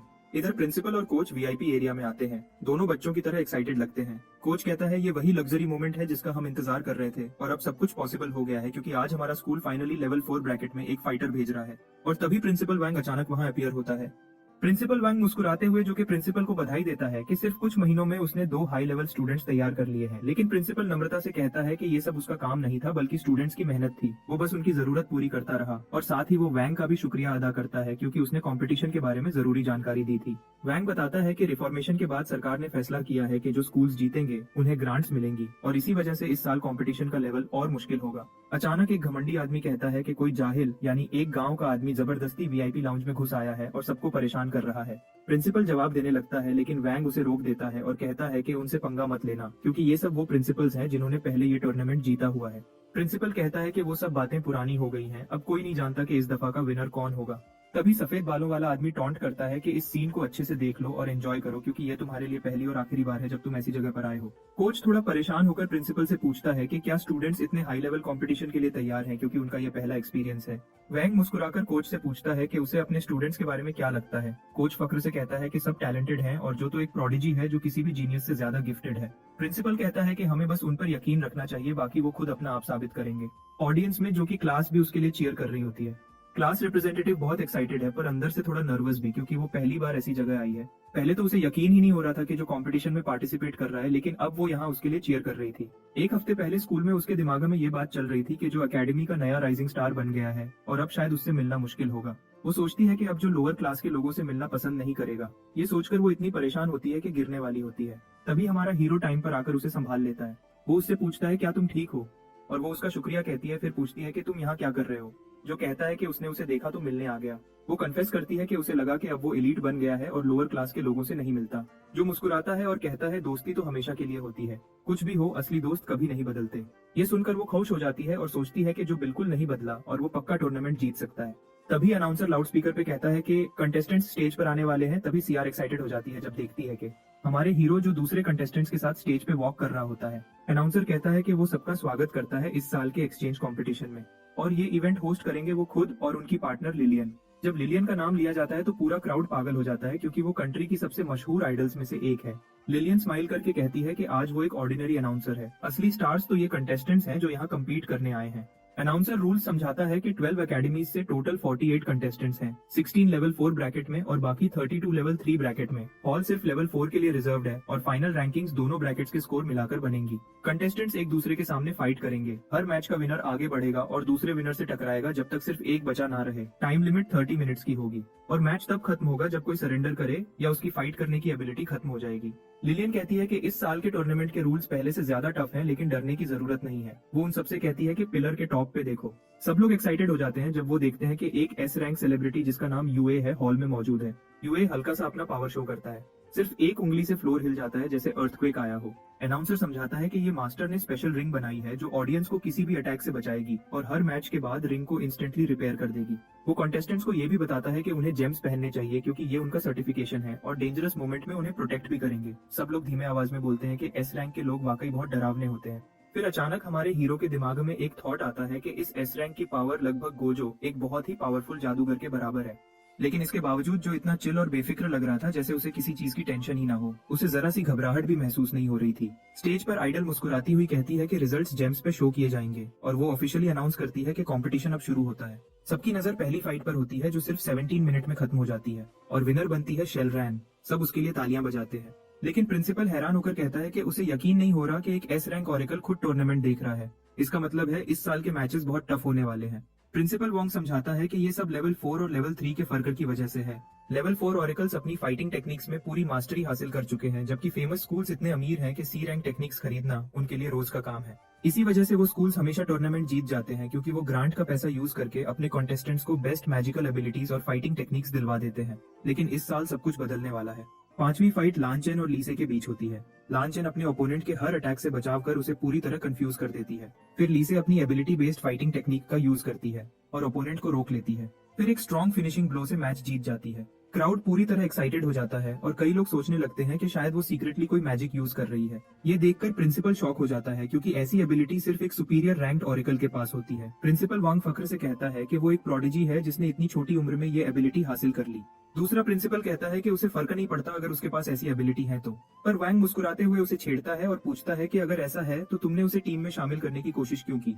प्रिंसिपल ली कह देता है कि बस ये सिर्फ उसकी पावर्स टाइम से पहले एक्टिवेट हो गई है, इससे ज्यादा कुछ नहीं। छठी फाइट में वोंग अपने ओपोनेंट को अटैक करने का मौका तक नहीं देता और सिर्फ 5 सेकंड में मैच खत्म कर देता है। इस सीन के बाद क्राउड चिल्लाता है कि ब्लेजिंग ऑरेकल, जो एक बहुत पावरफुल और डोमिनेंट ऑरेकल होता है जो अपनी एबिलिटीज में शानदार और तेज होता है, वो ही इस साल का विनर बनेगा। दूसरे प्रिंसिपल का मानना है कि कोई भी स्टूडेंट उससे कंपेयर नहीं हो सकता जिसे प्रिंसिपल ली ने खुद ट्रेन किया है। ली अपनी औकात दिखाते हुए कहता है कि जो ज्यादा भौंकता है वो काट नहीं सकता, मगर वैंग हंसकर उससे कहता है कि चलो देखते हैं क्या होता है। वो सोचता है कि ये सारी फाइट उनके लेवल से बाहर की बात है, क्योंकि उनका लेवल इतना लो है कि टूर्नामेंट के लिए क्वालिफाई करना भी एक चमत्कार है। उसके लिए यही काफी होगा अगर जो एक मैच जीत ले या कम से कम सबके सामने अच्छा परफॉर्म कर ले। 7वीं फाइट के बाद हमारा हीरो अगला कंटेस्टेंट होता है और सोचता है कि उसका ओपोनेंट कैसा फाइटर होगा। गोल्डफिंगर उससे कहता है कि मेरी पावर बोरो करो और मैच जल्दी खत्म कर लेना, लेकिन वो मना कर देता है और कहता है कि अगर उसने ऐसा किया तो सबका ध्यान उस पर आ जाएगा और अगर उसकी इन्वेस्टिगेशन हुई तो उसके लिए मुश्किल हो जाएगी। फिर जब वो रिंग की तरफ जा रहा होता है तो उसकी मुलाकात चिन से होती है। चिन कहती है कि तुम अनलकी हो क्योंकि तुम्हारा ओपोनेंट टूर्नामेंट के सबसे स्ट्रॉन्ग फाइटर्स में से एक है। उसका फाइटिंग टेक्निक इतना पावरफुल है कि एक डी रैंक ऑरेकल भी उसे पूरी तरह बर्दाश्त नहीं कर सकता। हमारे हीरो को हैरानी होती है और पूछता है कि अगर टेक्निक इतनी डेंजरस है तो लो रैंक मैचेस में यूज करना रिस्क नहीं क्या। चिन समझाती है कि जेमस्टोन एक डेडली अटैक को ब्लॉक कर सकता है, लेकिन डैमेज तो होगा ही, ये कंपटीशन की कड़वी सच्चाई है। वो पूछता है कि तुम मेरी मदद क्यों कर रही हो। चिन कहती है कि हम दोनों एक टीम है क्योंकि हमारा गोल सेम है, एरोगेंट लोगों को हराना। जाने से पहले वो कहती है कि मैं चाहती थी तुम मेरी मदद करो, लेकिन तुम्हारा ओपोनेंट इतना स्ट्रांग है कि अगर तुम उसे थोड़ा भी थका दो तो ये भी काफी होगा। ये सुनकर हमारा हीरो सोचने लगता है कि क्या उसका ओपोनेंट वाकई उतना ही पावरफुल है जितना सब कह रहे हैं। आखिरकार पहले राउंड का लास्ट मैच शुरू होने वाला होता है और जब हमारा हीरो रिंग में आता है तो क्राउड जोर जोर से चीयर करता है। वो मुस्कुराते हुए सोचता है कि ये तो बिल्कुल वार्म वेलकम जैसा लग रहा है, मगर असल में ये तालियां कंटेस्टेंट ले के लिए होती है, जो रिंग में इतने ड्रामेटिक और स्टाइलिश अंदाज में एंट्री करता है। अनाउंसर कहता है कि किसी ने एक्सपेक्ट नहीं किया था कि लास्ट मैच में ले से होगा। वो सिर्फ 12 साल की उम्र में ओरेकल बना और सिर्फ 4 साल में लेवल 4 ओरेकल बन गया। उसने नेशनल सर्टिफिकेट और गिल्ड इन्विटेशन भी हासिल किया है। अगर कोई कहे कि वो नए ईरा का बेस्ट फाइटर है तो गलत नहीं होगा। क्राउड उसे देखकर पागल हो जाता है और उसके लिए तालियां बजाता है। सीआर परेशान होती है क्योंकि कोई भी हमारे हीरो के लिए चीयर नहीं कर रहा होता। क्राउड का एक रैंडम बंदा कहता है कि ले के इतने फैंस हैं क्योंकि वो स्ट्रॉन्ग और हैंडसम है और उसके मुकाबले का बंदा बस एक नॉर्मल लड़का लगता है जिसका टेम्पर खराब है। सीआर कहती है कि वो जो को सपोर्ट कर रही है क्योंकि वो असल में एक काइंड और जेंटल लड़का है। इसके बाद दोनों आर्ग्यू करना शुरू कर देते हैं और आसपास के लोग सोचने लगते हैं कि ये क्या हो रहा है। सब एक्साइटेड हैं देखने के लिए कि जीनियस कैसे परफॉर्म करेगा और क्या वो अनडिफीटेड लियोन ग्वांग एकेडमी को हरा सकता है। अनाउंसर कहता है कि मैच अब शुरू होता है, मगर लिलियन इंटरप्ट करती है और पूछती है कि क्या वो एक फाइटर को इंट्रोड्यूस करना भूल गया। अनाउंसर जल्दी से माफी मांगता है और कहता है कि एक्साइटमेंट में भूल गया। उसके बाद वो जो को लेडी ओरेकल एकेडमी के स्टार के रूप में इंट्रोड्यूस करता है। ये पहली बार है कि उसकी एकेडमी कंपटीशन में पार्टिसिपेट कर रही है और इसके अलावा उसके बारे में और कुछ खास नहीं कहता। ये सोचकर उसे लगता है कि स्कूल को चाहिए था कि टूर्नामेंट शुरू होने से पहले उसके लिए कोई टेक्निक खरीद लेता। क्राउड उसके बारे में बुरा बोलना शुरू कर देता है और सोचता है कि ऐसा बंदा कैसे जीनियस के साथ फाइट करेगा। फिर हेडस्कार्फ पहने एक बंदा जोर से हंसता है और सीआर को लाउडली टॉन्ट करता है। इसी बीच प्रिंसिपल यू दूसरे प्रिंसिपल से कहता है कि ये बदकिस्मती है कि उन्हें अपने एकेडमी के राइजिंग स्टार का सामना करना पड़ रहा है पहले साल में, लेकिन उन्हें फिक्र नहीं करनी चाहिए क्योंकि सब जल्दी खत्म हो जाएगा। तब वैंग उससे कहता है कि सबको कहीं से शुरू करना ही पड़ता है, बस इग्नोर करना और काम रहना चाहिए। दूसरी तरफ रिंग के अंदर ले जो से कहता है कि उसे बुरा लग रहा है कि पहले टूर्नामेंट में ही उसे ले का सामना करना पड़ रहा है, मगर जो कहता है कि मैच पे ध्यान दो। फिर अचानक वो हमारे हीरो के पास डैश करता है और कहता है कि वो मैच सिर्फ 10% पावर से शुरू करेगा, क्योंकि अगर वो पहला फाइट हार भी गया फिर भी थोड़ा रिस्पेक्टेबल लगता है। ले सोचता है कि वो नाइस एक्ट कर रहा है, लेकिन वो नाराज भी है क्योंकि उसने पहले ही बोला था कि नॉर्मली फाइट करेंगे। तब अनाउंसर कहता है कि जीनियस से अपना एक्साइटमेंट होल्ड नहीं हो रहा और अब वो अनाउंस करता है कि फर्स्ट राउंड का फाइनल मैच ऑफिशियली शुरू होता है। इसके साथ ले अपनी स्पीड का यूज करके हमारे हीरो पर अटैक करता है और इतनी तेज मूव करता है कि लगता है जैसे उसने शैडो क्लोन टेक्निक यूज करके अपनी मल्टीपल कॉपीज बना ली है और सब एक साथ अटैक करते हैं। हर कंटेस्टेंट सोचता है कि जीनियस को बीट करना एक्सट्रीमली डिफिकल्ट होगा और प्रिंसिपल यू सोचता है कि कोई भी उसे बीट नहीं कर सकता। जीनियस यानी ले सोचता है कि हमारा बॉय मूव नहीं कर रहा क्योंकि वो उसे नहीं देख सकता। फिर जीनियस सोचता है कि सिर्फ वैंग ही वो शख्स हो सकता है जो उसे सच में चैलेंज दे सकता है, यानी कि बाकी सब ओपोनेंट्स उसके लिए मुश्किल नहीं है। ये सोचकर कि अब फाइनली एंड है, वो फिनिशिंग ब्लो देने के लिए रेडी होता है, मगर जब वो क्लोज आता है तो जो उससे पूछता है कि क्या तुम मेरे अटैक से बचने की कोशिश नहीं करोगे, और फिर अचानक उसको फेस पे एक पावरफुल और अग्रेसिव पंच मार देता है। सब ये देखकर शॉक हो जाते हैं कि ऐसा कैसे हो सकता है। मतलब सब लोग हैरान है कि जो ने जीनियस का अटैक काउंटर किया और तुरंत मुक्का मार दिया। जीनियस नॉर्मली अपनी स्पीड से हर अटैक से बच जाता था, लेकिन अब क्राउड सोचने लगता है कि जो ने कुछ हैक यूज किया है क्योंकि कोई और जीनियस को फर्स्ट हिट नहीं मार सकता। तभी वैंग प्रिंसिपल को कहता है कि जो कि स्किल्स काफी इंप्रेसिव है। प्रिंसिपल सोचता है कि शायद जो चीटिंग कर रहा है क्योंकि कोई भी ले से तेज नहीं है। ये सुन के प्रिंसिपल ली कहता है कि अगर चीटिंग होती तो ऊपर वाले ऑलरेडी पकड़ लेते। प्रिंसिपल ली बोलता है कि चुप हो जाओ, इतनी शिकायत और बकबक से कुछ नहीं होना, बल्कि अब मैच को ऑब्जर्व करो। वो उसे सजेस्ट करता है कि मैच को साइलेंटली देखा जाए क्योंकि अभी मैच खत्म नहीं हुआ। फिर ले खुद बोलता है कि अभी उसने अपनी पूरी ताकत नहीं दिखाई। वो मानता है कि उसने पहले जो को सीरियसली नहीं लिया था, लेकिन अब वो फुल पावर यूज करेगा। फिर ले अपनी पावर को कंट्रोल करते हुए दूसरे अटैक के लिए चार्ज होता है। उसके अराउंड लाइटनिंग कॉइल्स घूम रही हैं और वो चिल्लाता है कि उसकी ताकत बैरली अंडर कंट्रोल है, मतलब वो अपनी एनर्जी को संभालने की कोशिश कर रहा है और फुली अनलीश करने वाला है। ले और ज्यादा लाइटनिंग समन करता है। दूसरी तरफ जो काम होता है इतना कि ब्लिंक भी नहीं करता। जो को मजा आता है कि ले के अंदर इतनी स्टार एनर्जी है। अचानक येलो लाइटनिंग फ्लैश से जो सरप्राइज होता है और लाइटनिंग बैरियर से बाउंस होती हुई अरीना में पिनबॉल जैसे तेज मूवमेंट करती है। तुरंत अनाउंसर कहता है कि ले अपना ट्रम्प कार्ड यूज करने वाला है, वो भी एक्स्ट्रा फिलर। ले कॉन्फिडेंट होता है कि जीत उसकी ही हो गई। वो ऊपर से उसके तरफ एक सुपर चार्ज्ड किक डिलीवर करता है जो अटैक को रोकता नहीं है बल्कि एक पंच से ले के फेस पर हिट करता है। जो का पंच इतना पावरफुल था कि ले अपने आप को संभाल नहीं सका और कंट्रोल खोता हुआ जमीन पर गिर जाता है। जो कहता है कि उसे ये अटैक पहले ही कर देना चाहिए था जब उसके पास चांस था। अनाउंसर डिक्लेयर करता है कि पिकाचू ले फिर से डाउन हो गया। फिर स्टोन रेड हो जाता है। तब कंफर्म होता है कि ले अब फाइट नहीं कर सकता। जो सोचता है कि ले ठीक होगा, उसको स्टोन ने फेटल डैमेज नहीं होने दिया होगा। स्पेक्टेटर सरप्राइज्ड है कि मैच इतनी फास्ट खत्म हो गया। ले के डिफीट के बाद चिन सेकंड क्वार्टर फाइनल मैच के लिए आता है और अपने ओपोनेंट को आसानी से हरा देता है बिना ज्यादा मेहनत के। फिर वैंग अपने ओपोनेंट को इजीली क्रश करता है। क्राउड बीस्ट की स्ट्रेंथ देखकर शॉक होता है, लेकिन सबकी नजर जो पर होती है। तभी मेसी हेयर वाला जो सबको डेथ स्टेयर देता है। डेथ स्टेयर से सेक्शन में खौफनाक माहौल बन जाता है। फोर्थ मैच में रैंस किसी दूसरे ओरेकल स्कूल का स्टूडेंट जो के अगेंस्ट फाइट करता है, जो अपने ओपोनेंट के हर स्ट्राइक से बहुत ही प्रिसाइज और स्किल्ड तरीके से बच निकलता है, बिल्कुल एक एक्सपीरियंस्ड फाइटर की तरह। फिर जो ने फाइट खत्म की और एक हल्का सा पंच रैंस के सर पर मारा जिसकी वजह से वो जमीन पर गिर गया, यानी जो ने अपनी स्पीड और कंट्रोल से फाइट को क्विकली एंड कर दिया। तभी अरीना के ऊपर से ऑफिशियल्स ऑब्जर्व कर रहे होते हैं और कमेंट करते हैं कि जो ने अब तक कोई कॉम्बैट टेक्निक यूज नहीं की, उसने सिर्फ अपनी रॉ एनर्जी कंट्रोल की वजह से फाइट जीती है। एक ऑफिशियल सोचता है शायद जो अपनी रियल लेवल छुपा रहा है या ड्रग्स यूज कर रहा है जो सीरियस वायलेशन होगा। अनाउंसर सेमीफाइनल्स हाइप करता है और अब जो को ल्यू के अगेंस्ट अनाउंस करता है और वो बीच में रुक जाता है जब डार्क सूट्स पहने ऑफिशियल स्टेज पर आते हैं। उन्हें देखकर ऑडियंस भी कंफ्यूज होती है और सब विस्पर करते हैं कि ये लोग कौन है। फिर उनमें से एक इंस्पेक्टर हमारे हीरो को ऑर्डर देता है कि वो स्पेशल इक्विपमेंट पहने और अपनी स्टार एनर्जी रिलीज करे। तब क्राउड को समझ आता है कि ये टूर्नामेंट के इंस्पेक्टर्स हैं और सब शोर मचाने लगते हैं और सोच रहे होते हैं कि जो पर चीटिंग का इल्जाम लगाया गया है। तभी इंस्पेक्टर उसकी स्टार एनर्जी चेक कर रहे हैं। जो पसीने से भीगने लगता है सोचता है कि शायद उसने थोड़े ज्यादा पावर यूज कर लिए हैं, इसलिए अब वो डिसाइड करता है कि अगले राउंड्स में अपनी पावर्स को लिमिट तक यूज करेगा। इंस्पेक्टर्स रिजल्ट्स चेक करते हैं और नोटिस करते हैं कि रीडिंग्स स्टेबल हैं और लिमिट्स के अंदर हैं। फिर वो क्राउड को अनाउंस करते हैं कि कंटेस्टेंट चीटिंग नहीं कर रहा। इंस्पेक्टर्स फिर वापस चले जाते हैं और अनाउंसर हैरानी में चिल्लाता है कि हमारा हीरो ऑफिशियली लेवल 4 कंफर्म्ड हो गया है और अब सेमीफाइनल शुरू हो सकता है। क्राउड थोड़ी देर के लिए सोचता है, मतलब वो सब एक पल के लिए हैरान और कंफ्यूज हो जाते हैं कि सच में जो लेवल 4 है या नहीं। फिर वो जोश और एक्साइटमेंट में झूम उठते हैं ये समझकर कि हमारा हीरो सच में असली स्किल्स रखता है। जब मैच शुरू होता है ल्यू रियलाइज करता है कि जो सच में लेवल 4 है और उसकी ताकत असली है। तब उसका चेहरा पीला पड़ जाता है और वो डर और शौक से हिलने लगता है। मैच शुरू होते ही जो तुरंत ल्यू को नॉकआउट कर देता है सिर्फ एक ही पावरफुल स्ट्राइक से और इंस्टेंटली मैच एंड हो जाता है। अनाउंसर माइक्रोफोन के जरिए इतनी जोर से चीखता है कि लगभग अपनी आवाज ही खो देता है, जबकि लिलियन बेकार की बातें ऐड करती रहती है। स्टैंड्स में प्रिंसिपल वैंग जो कि प्रिंसिपल की तरफ देखता है और प्रेज करता है कि उसने इतना पावरफुल स्टूडेंट तैयार किया।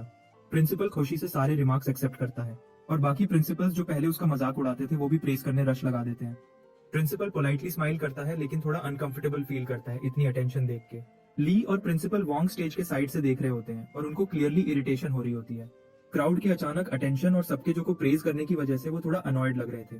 जो का प्रिंसिपल अपने आप पर प्राउड फील करता है और सोचता है कि जो ने सच में अपना वादा पूरा किया और स्कूल की इज्जत और रेपुटेशन को बरकरार रखा। अरीना फ्लोर पर लास्ट सेमीफाइनल कॉल होता है और चिन स्टेज पर टेंस और डिटरमिन्ड नजर आती है। उसके सामने वॉन्ग अपना कदम स्टेज पे रखता है। उसकी आंखें प्रेडेटर की तरह चमक रही होती हैं, जैसे उसने अपना अगला शिकार स्पॉट कर लिया हो। स्टैंड से जिन जूनियर वॉन्ग को मोटिवेट करता है। तभी चिन ब्रीफली डिस्ट्रैक्ट होती है 1 सेकंड के लिए। गार्ड में गैप नोटिस करती है और उसे गैप को स्पॉट करते हुए चिन अपना स्ट्रॉन्ग अटैक वॉन्ग पर करती है। वॉन्ग उसके अटैक को अपने चेस्ट पे स्लैम करता है। चिन का अटैक फेल होता है। वॉन्ग पूरे कंट्रोल में और कॉन्फिडेंट होता है, सिर्फ थोड़ी इरिटेट लगता है और उसे घूरता है। तब चिन को समझ आ जाता है कि उसका अटैक हार्डली काम आया, इसलिए वो थोड़ी घबरा जाती है और उसका कॉन्फिडेंस कम हो जाता है। अब वॉन्ग चिन का रिस्ट इजीली पकड़ लेता है और उससे पूछता है कि क्या वो सच में इतनी टैलेंटेड है जितना वो सोचती है। अचानक चिन स्नैप करती है और उसे कहती है बीट इट और अपना एल्बो उसके फेस पे मारती है। लेकिन वॉन्ग अपनी आंख भी ब्लिंक नहीं करता और वो सोचता है कि जो हो रहा है वो उसके लिए बहुत मजेदार है, उसको कोई टेंशन नहीं है। उस इंस्पिरेशन से चिन अगला मूव चार्ज करती है और ज्यादा ब्लास्ट अटैक ट्राई करती है। अब वो वॉन्ग को मैजिक से टाइटली बाइंड कर देती है और अब वो मम्मी की तरह दिखता है। फिर चिन विंड स्टाइल किकिंग यूज करती है और उसके रैप्ड बॉडी पर पावर से हिट करती है। अब थोड़ी देर के लिए वो रिलैक्स फील करती है क्योंकि चिन को लगता है कि उसके सारे अटैक सही लगे और उसने वॉन्ग को नुकसान पहुंचा दिया है। लेकिन उसकी खुशी जल्दी ही हैरानी में बदल जाती है जब वो वॉन्ग को अपने पीछे खड़ा देखती है जैसे कि एक भूत। तब उसके फेस का रंग उड़ जाता है। वो टर्न करने की कोशिश करती है और सोचती है कि वो कैसे इतनी फास्ट मूव हुआ होगा, लेकिन अब बहुत धीर हो चुकी होती है। फिर अचानक वॉन्ग अपना मुक्का चिन के ऊपर मार देता है और वो अपनी ब्लड रेज आर्ट्स का इस्तेमाल करता है, मतलब वो अपनी एंगर और पावर दोनों के साथ स्ट्राइक डिलीवर करता है। स्ट्राइक इतने जोर से लगता है कि प्रोटेक्टिव सेंसर बैरियर से टकराकर टुकड़े टुकड़े हो जाता है और सारे टुकड़े इधर उधर बिखर जाते हैं। टुकड़े गिरते ही चिन घुटनों पर झुककर बैठ जाती है। उसे सांस लेने में मुश्किल होती है और अनाउंसर कहता है कि वैंग अब एडवांटेज में है। चिन के जूनियर्स रोते हुए नजर छुपाते हैं क्योंकि वो उसको इतना बुरी तरह हारते हुए नहीं देख सकते। प्रिंसिपल वैंग अपने मुट्ठियां बंद करता हुआ चुपचाप दुआ करता है कि उसकी स्टार स्टूडेंट हिम्मत न हारे। चिन ना उम्मीदी में खड़ी होती है जैसे कोई अंधेरा उस पर छाया हो। उसकी नजर रेड टैग पर पड़ती है जो उसके पास जमीन पर पड़ा हुआ है। उसकी आवाज कांपती है और वो धीरे से कहती है, मैं हार नहीं सकती। रेड टैग उसे स्कूल की याद में ले जाता है जहाँ उसने बच्चों की परेशानी देखी थी। वो कमरा भरा हुआ था फिक्रमंद स्टूडेंट्स से जो परेशान नजर आ रहे थे। एक लड़की रोना रोक कर कहती है अगर एकेडमी बंद हुई तो वो ड्रॉप आउट करने पर मजबूर हो जाएगी, उसका सपना अधूरा रह जाएगा। चिन उन दोनों लड़कियों को गले लगाकर वादा करती है, मैं स्कूल को बचाने के लिए जीत कर आऊंगी, मैं प्रॉमिस करती हूँ। काले बालों वाली लड़की शायद मुतमिन नहीं होती, मगर चिन दोबारा वादा दोहराती है कि वो कभी पीछे नहीं हटेगी। वो लड़की अपनी पॉकेट खोलती है और एक रेड चार्म निकालकर चिन को देती है जो उसने खुद बनाया था अच्छी लक के लिए। वो लम्हा चिन के दिल को गर्म कर देता है और वो ठान लेती है कि वो पूरी जान लगा देगी। ये सोचते ही वो चार्म की तरफ हाथ बढ़ाती है और फिर से धीरे से कहती है, मैंने वादा किया था। वॉन्ग को इससे कोई फर्क नहीं पड़ता और वो बिना किसी शर्म के उस चार्म को पैर से कुचल देता है। फिर वो बेरहमी से उस पर किक मारता है। चिन का क्रिस्टल लाल हो जाता है और वो बेहोश होकर गिर जाती है, लेकिन वॉन्ग टॉन्ट करना बंद नहीं करता। अनाउंसर चिल्लाता है कि अब फाइट खत्म है। लेकिन वो फिर से अपना फुट उठाता है उसको कुचलने के लिए। क्राउड घबराकर चिल्लाता है कि इसको रोको। स्पेक्टेटर्स खौफ से देखते हैं और सोचते हैं कि अब वो डरावना फाइटर यानी वोंग क्या करने वाला है। तभी प्रिंसिपल वांग की आवाज फटफट कर आती है। वो किसी से कह रहा होता है कि उसकी स्टूडेंट को बचाओ। फिर एक ऑफिशियल डिमांडिंग मास्टर बीच में आता है, लेकिन वो आदमी फिलहाल पूरे सुकून रहता है कि सब कंट्रोल में है। वोंग फिर से अपना फुट जोर से जमीन पर मारता है और उसकी पावरफुल फोर्स से मैदान में गड्ढा पड़ जाता है। फिर उसकी आंखें वाइड हो जाती हैं जब वो देखता है टारगेट गायब है। जो ने देखा कि वोंग ने चिन को मारने की कोशिश की, लेकिन चिन अभी भी जिंदा थी, इसलिए जो ने वक्त से पहले चिन को अपनी बाहों में पकड़ लिया और उसे बचा लिया। फिर उसने वोंग को चैलेंज किया कि क्या ये स्कूल ने उसे सिखाया है जो वो अपनी स्टूडेंट को मारने की कोशिश कर रहा है। वोंग घूमकर जॉश से जो का नाम चिल्लाता है और उसकी आंखों में गुस्से की आग होती है। अनाउंसर राहत की सांस लेता है और बोलता है कि शुक्र है हमारे हीरो ने चिन को वक्त पर बचाया। प्रिंसिपल वांग दौड़कर आता है और अपनी इंजर्ड स्टूडेंट को गोद में ले लेता है और शुक्र अदा करता है कि वो बच गई। क्राउड हैरान और परेशान हो जाता है और सोचता है कि वोंग ने वाकई उसे मारने की कोशिश की थी। वोंग बेपरवाह नजर आता है और जो की तरफ चलता हुआ धमकी देता है कि जो भी उसके रास्ते में आया वो उसे खत्म कर देगा। वोंग के घमंड ने हमारे हीरो में आग लगा दी, जो उसको किल करने वाली नजर से देखता है और चैलेंज करता है कि अगर हिम्मत है तो आजमा कर देखो। दूसरी तरफ डॉक्टर्स जल्दी से इंजर्ड गर्ल को व्हील चेयर पे बैठाकर बाहर ले जाते हैं। अनाउंसर स्टाफ से कहता है कि अरीना जल्दी रीसेट करो अगली फाइट के लिए। स्टैंड्स में हमारे हीरो के दोस्तों और सीआर का ग्रुप इकट्ठा हो जाता है और सब टेंशन से उस मंजर को देख रहे होते हैं। तभी शेन पूछता है कि अब तक सब कैसा लग रहा है और रिप्लाई मिलता है कि जो ऑलरेडी फाइनल्स तक पहुंच गया है। वो एडमिट करता है कि ओपोनेंट कुछ अजीब लग रहा है। प्रिंसिपल का फ्रेंड वार्न करता है कि जो को केयरफुल रहना चाहिए और वोंग की पावर को अंडर एस्टिमेट ना करना चाहिए। जो कॉन्फिडेंट है और कहता है कि टेंशन लेने की जरूरत नहीं। अरीना में वोंग सोचता है कि जो बहुत वीक है, लेकिन जो उससे कहता है कि तुम बस ज्यादा बोलते हो। फिर जो हंसी के साथ वोंग से पूछता है तू फाइट करेगा या बस बोलता रहेगा। फिर दोनों एक दूसरे के सामने खड़े होते हैं। उनकी एनर्जी जोर से चमकती है और अनाउंसर कहता है कि मैच शुरू हो गया है। वोंग तुरंत जो को पंच मारने की कोशिश करता है, लेकिन उसके पंच से जो का बॉडी बिल्कुल स्टिल रहता है, उसे बिल्कुल फर्क नहीं पड़ता। वोंग मुस्कुराता है और कहता है कि उसे लगा था जो ज्यादा स्ट्रांग होगा। जो तुरंत रिप्लाई करता है और वोंग के वर्ड्स उसके मुंह से निकाल लेता है। वोंग पसीने से भीग जाता है। फिर वोंग और अग्रेसिवली रिएक्ट करता है और उससे पूछता है कि ये सच में वो वही लेवल है जो प्रीवियस टूर्नामेंट जीत चुका है। वो उसे ग्रैब करने की कोशिश करता है, लेकिन जो उसके वार से बचकर निकल जाता है। अब वोंग अपनी ब्लड रेज स्किल एक्टिवेट करता है और दोनों फुल स्पीड से एक दूसरे को हिट करते हैं। दोनों एक दूसरे को पीछे नहीं हटने दे रहे होते। अनाउंसर हैरानी में कहता है कि ऐसे लेवल 4 फाइट उसने पहले कभी नहीं देखे।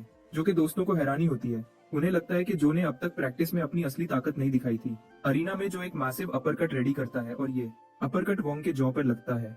टीचर और प्रिंसिपल हैरानी होते हैं अपने स्टूडेंट की स्ट्रेंथ को देखकर और वोंग के मुंह से खून स्प्रे होता है और वो सोचता है कि इतना पावरफुल बंदा कैसे पीछे पुश हो गया। वोंग सोचता है कि जो ने उसे इतना पीछे धकेल दिया है और ये सोचकर उसका गुस्सा और ज्यादा बढ़ता है। फिर वो अपनी एबिलिटी को और तेज करता है और अपनी ताकत और बढ़ाता है। तभी वहाँ गोल्ड फिंगर अपीयर होता है और कहता है कि वोंग लिटरली स्टार एनर्जी अपनी बॉडी में फोर्स कर रहा है ताकि कि अपनी पावर बढ़ा सके। फिर अचानक वोंग एक फ्लैश की तरह गायब हो जाता है, लेकिन जो उसके मूवमेंट्स को कंटिन्यू फॉलो करता है। जो अपना एल्बो स्ट्राइक प्रिपेयर करता है और सोचता है कि जितनी भी स्पीड हो उसकी परसेप्शन स्किल के सामने यूजलेस है। कंट्रोल रूम में एक ऑफिशियल नर्वसली मास्टर से पूछता है कि वोंग का लेवल चेक करें, लेकिन मास्टर काम रहता है। मास्टर कहता है कि ये सिर्फ फैमिली का ब्लड रेज आर्ट्स यूज कर रहा है, इसलिए ये चीटिंग नहीं है। मास्टर कहता है कि असली इंटरेस्ट जो में है, क्योंकि अभी तक उसने अपनी फुल पावर नहीं दिखाई। रिंग में दोनों रैपिड पंचेस एक्सचेंज करते हैं जैसे दो क्रैकहेड्स फ्रेंच फ्राइज के लिए फाइट कर रहे हों। जो के फ्रेंड्स नर्वस देख रहे हैं। शेन शाउट करता है कि जो पुशबैक हो रहा है, लेकिन एक रेड हेड लड़का करेक्ट करता है कि जो एक्चुअली डिफ्लेक्ट कर रहा है वोंग के पंचेस को। अरीना में जो लॉक्ड है और हर अटैक से बचकर निकल रहा है और मूव कर रहा है अपना चांस देखते हुआ। फिर जो आखिरकार बदला लेता है और एक बहुत पावरफुल पंच मार देता है जो बीस्ट यानी वोंग को अपनी पूरी ताकत से ब्लॉक करने पे मजबूर कर देता है। फ्लोर क्रैक करता है और वोंग थोड़ा बैक स्लाइड हो जाता है। तब जो एक और हैवी शॉट लगाता है। फिर वोंग कहता है कि जो पहला फाइटर है जिसने उसे इतना पुश किया है। वांग अपने अंदर के गुस्से और घमंड से भर जाता है। वो अपनी ब्लड आर्ट्स को और ज्यादा पावर देता है और चीख कर कहता है कि अब भी वो सबसे स्ट्रांग है। उसके अंदर का घमंड और जुनून दोनों मिलकर उसे और वायलेंट बना देते हैं।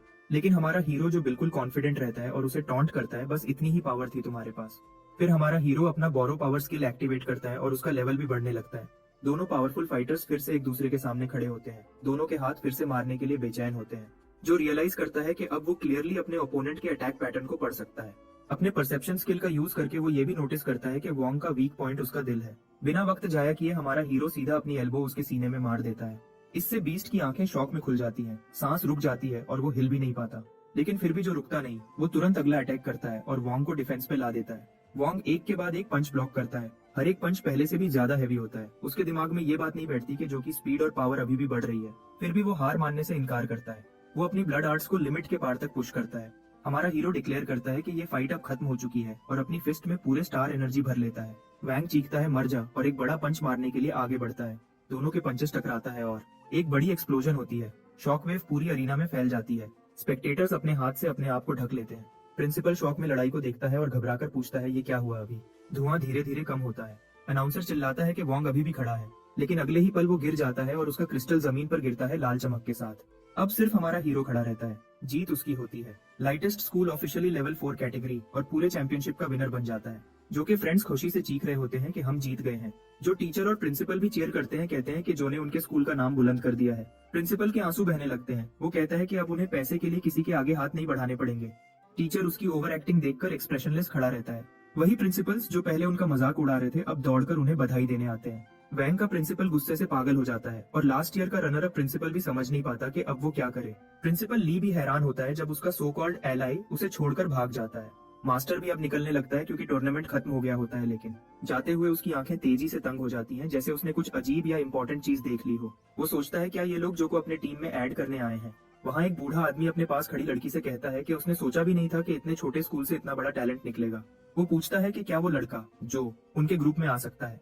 तब लड़की, जिसका नाम लिन है, कहती है कि वो दोनों बचपन के दोस्त थे, लेकिन अब जो उसे पहचानता भी नहीं। फिर भी लिन कसम खाती है कि वो अपनी पूरी कोशिश करेगी उसे ग्रुप में लाने के। अरीना के अंदर विनिंग टीम स्टेज पर प्राउडली खड़ी होती है। कैमरास फ्लैश करते हैं और प्रिंसिपल अपने स्कूल का नाम ऊंचा करता है, जीत का पूरा फायदा उठाते हुए।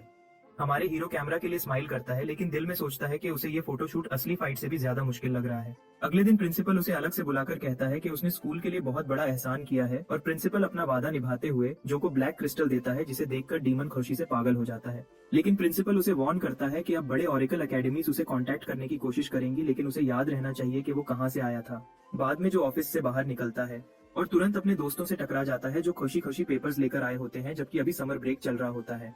शेन अपना हाथ उसके कंधे पर रखता है और बताता है कि सब टॉप एकेडमीज ने उन्हें एडमिशन लेटर्स भेज दिए हैं और सब एक्सेप्ट हो गए हैं।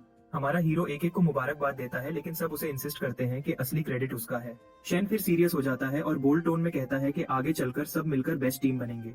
ये बात सुनकर जो थोड़ा कंफ्यूज हो जाता है, सू तुरंत समझाती है कि चाहे सब अलग अलग एकेडमीज में जाएं, फिर भी वो मिलते रहेंगे और साथ ट्रेनिंग करेंगे। जो हल्का सा स्मर्क करता है और कहता है कि वो भी यही चाहता है, वरना वो बोर हो जाएगा। चलते हुए वो बोलता है कि जब वो और स्ट्रांग बनने की ट्रेनिंग करेगा तो उसे उनकी मदद चाहिए होगी। तभी अचानक एक और फिगर कॉर्नर से बाहर आता है। सब लोग सरप्राइज हो जाते हैं। सीआर पूरी हिम्मत के साथ कहती है कि क्या वो भी उनके ग्रुप में शामिल हो सकती है, क्योंकि वो भी उनके साथ स्ट्रांग बनना चाहती है। उसकी आंखें चमकने लगती हैं जब वो फाइनली एलीट क्लासरूम के अंदर कदम रखती है। वो हमारे हीरो का शुक्रिया अदा करती है, लेकिन वो कहता है कि ये सब प्रिंसिपल की वजह से हुआ। लियो भी प्रिंसिपल का शुक्रिया अदा करता है और प्रिंसिपल कहता है कि उसे उनकी मदद करके खुशी मिली है। वो बताता है कि अब वो चाहता है कि ये फैसिलिटी सबके लिए ओपन हो और बहुत सारे नए चेंजेस भी आने वाले हैं। कंपटीशन जीतने के बाद प्रिंसिपल के पास अब पैसा आ गया था और वो अपने प्लान्स पूरा कर सकता था। ये सब स्टूडेंट्स की वजह से पॉसिबल हुआ। वो सबको उनकी मेहनत के लिए प्रेज करता है, जबकि गैंग मजाक में कहती है कि ये सारे बदलाव तब आए जब वो स्कूल छोड़ रहे हैं। सू सीआर से पूछती है कि वो इतनी मेहनत क्यों कर रही है जबकि वेकेशन चल रही है और कोई कंपटीशन भी नहीं है। सीआर अपनी स्टोरी बताती है कि पहले उसे लगता था वो किसी काम की नहीं, लेकिन सबको इतना मेहनत करता देखकर वो इंस्पायर हो गई है और अब वो स्पेशल कल्चरल स्टूडेंट के लिए अप्लाई करना चाहती है, जिसका 1 महीना डेडलाइन बचा है। ये सुनकर पिंक हेयर्ड लड़की रो पड़ती है। सू उसका हाथ पकड़कर कहती है कि वो उसकी हर तरह से मदद करेगी। शेंजो से पूछता है कि उसने क्या डिसाइड किया कि वो किस एकेडमी में जाएगा, जो बताता है कि उसे अब तक कोई लेटर नहीं मिला। ये सुनकर सब शॉक हो जाते हैं, क्योंकि उन्हें तो सबसे बड़ी एकेडमी से लेटर तुरंत मिल गए थे। प्रिंसिपल खांसी करता है और जो को बुलाता है कि उसके पास कुछ बताने को है। वो एक रेड एनवेलप देता है और कहता है कि ये अभी अभी आया है। शेन राहत की सांस लेता है और कहता है कि उसे पता था कि जो जैसे बंदे को कोई इग्नोर नहीं कर सकता। जो लेटर पढ़ता है और कहता है कि ये डॉन एकेडमी से है। सब लोग उस नाम को सुनकर शॉक हो जाते हैं। ब्राउन हेयर वाला लड़का चिल्लाकर कहता है कि ये वही एकेडमी है जो सबसे टॉप पे है। हमारे हीरो को क्यूरियोसिटी होती है और वो पूछता है कि डिटेल में बताएं। वो एक्सप्लेन करता है कि टोटल 5 मेजर एकेडमीज हैं जो अथॉरिटी और स्ट्रेंथ का सिंबल मानी जाती है, लेकिन उन सब में सबसे ऊपर है डॉन एकेडमी, जिसे ये राइट है कि वो किसी भी स्टूडेंट को अपनी एकेडमी में ले सकती है। जो फिर मजाक में पूछता है कि अगर सबसे टॉप डॉन एकेडमी है तो 5 के बजाय 6 एकेडमीज क्यों नहीं है। फिर प्रिंसिपल काम टोन में कहता है कि डॉन एकेडमी की असली वैल्यू नापना मुमकिन नहीं है, क्योंकि वो उन एकेडमीज में से है जो रिफ्ट यानी एक दूसरी दुनिया जहां मॉन्स्टर रहते हैं उनके खिलाफ बनाई गई थी। फिर वो थोड़ा सीरियस हो जाता है और कहता है कि ये इन्फॉर्मेशन स्ट्रिक्टली कॉन्फिडेंशियल है, लेकिन वो उन्हें बता देगा। वो समझाता है कि रिफ्ट असल में एक दूसरी डायमेंशन है जहां बहुत ही पावरफुल मॉन्स्टर्स रहते हैं। अगर वो कभी रियल दुनिया में आ गए तो सब कुछ बर्बाद हो जाएगा। इसीलिए जब भी ये पोर्टल्स खुलते हैं वहाँ हंटर्स भेजे जाते हैं ताकि वो मॉन्स्टर्स को खत्म कर दें। रिफ्ट क्लियर करना फायदेमंद तो है, लेकिन रिस्क बहुत ज्यादा है। प्रिंसिपल बताता है कि वो खुद एक वक्त में रिफ्ट क्लियरिंग स्क्वाड का हिस्सा था, लेकिन एक की मेंबर की मौत ने पूरी टीम को अफरा तफरी में डाल दिया और फिर वो स्क्वाड खत्म हो गई। वो कहने लगता है कि दूसरी एकेडमीज भी स्टूडेंट्स से रिफ्ट्स क्लियर करवाती हैं, लेकिन डॉन एकेडमी का अलग लेवल की है, इसलिए वो जो को वार्न करता है कि सोच समझकर फैसला ले।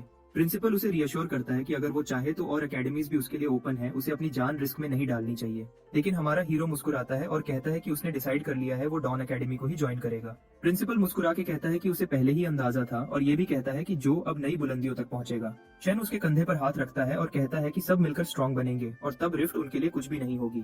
फिर ब्लॉन्ड लड़का चेक करता है और शॉक होता है कि एडमिशन की डेडलाइन सिर्फ 10 दिन बाकी है, जबकि नॉर्मली ये आधा साल तक होती है। ये सुनकर हमारा हीरो घबरा जाता है। वो कहता है कि उसे खुद को प्रिपेयर करना होगा, इसलिए वो सीआर को ट्रेन नहीं करा पाएगा, लेकिन दोस्तों ने उसे अश्योर किया कि वो मैनेज कर लेंगे। अपने अपार्टमेंट वापस आकर वो एक लिस्ट बनाना शुरू करता है। तभी डीमन बुक सामने आती है और ब्लैक क्रिस्टल को हवा में फ्लोट कर देती है। जो हाथ आगे बढ़ता है और वो क्रिस्टल को छू लेता है, फिर उसमें से कुछ अब्सॉर्ब कर लेता है। ब्लैक क्रिस्टल जमीन पर गिरकर छिन्न भिन्न हो जाता है। ये देखकर हमारा हीरो शॉक में आ जाता है, जैसे उसका दिल रुक गया हो। वो उदास होकर कहता है कि उसका प्लान था कि वो क्रिस्टल बेचकर पैसे कमा लेगा। गोल्डफिंगर कहता है कि अब ये बेकार है और टॉपिक बदलकर पूछता है कि स्कूल विजिट कैसा रहा। जो बताता है कि उसका एडमिशन डॉन एकेडमी में हो गया है, जहां वो पैसा भी कमा सकता है और स्ट्रांग भी बन सकता है, लेकिन उसे रिफ्ट्स रेड करनी पड़ेंगी। डीमन बुक कहती है कि रिफ्ट से डरने की जरूरत नहीं, क्योंकि स्टार एनर्जी का असल सोर्स वही है। हमारा हीरो टॉपिक बदल देता है और पूछता है कि जब एक विश पूरी हो गई तो क्या कोई रिवॉर्ड भी मिलेगा। ये सुनकर गोल्डफिंगर थोड़ा गुस्सा होता है और कहता है वो कोई विशिंग वेल नहीं है, लेकिन फिर भी हेल्प करने के लिए तैयार हो जाता है, क्योंकि रिफ्ट्स उसके अपने मिशन से भी जुड़ी होती हैं। वो जो से कहता है कि वो अब थोड़ा बर्दाश्त करे, फिर वो उसकी तरफ डार्क एनर्जी भेजता है। हमारा हीरो वो डार्क ऑरा अब्सॉर्ब कर लेता है। सिस्टम उसे इन्फॉर्म करता है कि उसने एक नई एबिलिटी अनलॉक कर ली है, डिवाइन क्रिएशन। ये पावर उसके पूरे बॉडी स्ट्रक्चर को बदल देती है। वो दर्द सहकर लेवल 6 तक पहुंच जाता है। प्रोसेस खत्म होने के बाद वो पूछता है कि ये क्या हुआ। अभी सिस्टम उसे समझाता है कि अब उसके पास एबिलिटी है कि वो अपनी एनर्जी से कुछ भी क्रिएट कर सकता है। गोल्डफिंगर बताता है कि ये एबिलिटी उसके पुराने दोस्त साटो की थी, जो लिटरली कुछ भी बना सकता था, और ये रिवॉर्ड पहले के सब रिवॉर्ड से ज्यादा पावरफुल है। जो सोचता है कि क्या ये सिर्फ एक एडवांस्ड लेवलिंग अप का तरीका है, लेकिन गोल्डफिंगर उसे डांटता है कि लेवल सब कुछ नहीं होते। डीमन समझाता है कि लेवल सिर्फ फिजिकल बॉडी को अफेक्ट करते हैं, लेकिन पहला अवेकनिंग डी रैंक किसी के फ्यूचर का असली रुख तय करता है। इसीलिए उसने जो को ये स्किल दी ताकि वो कोई बेकार पावर ना ओपन करे। तब अचानक उसे याद आता है कि चिन के पास भी एक एबिलिटी टाइप अवेकनिंग थी और उसके सामने नॉर्मल कॉम्बैट स्किल्स कुछ नहीं थे।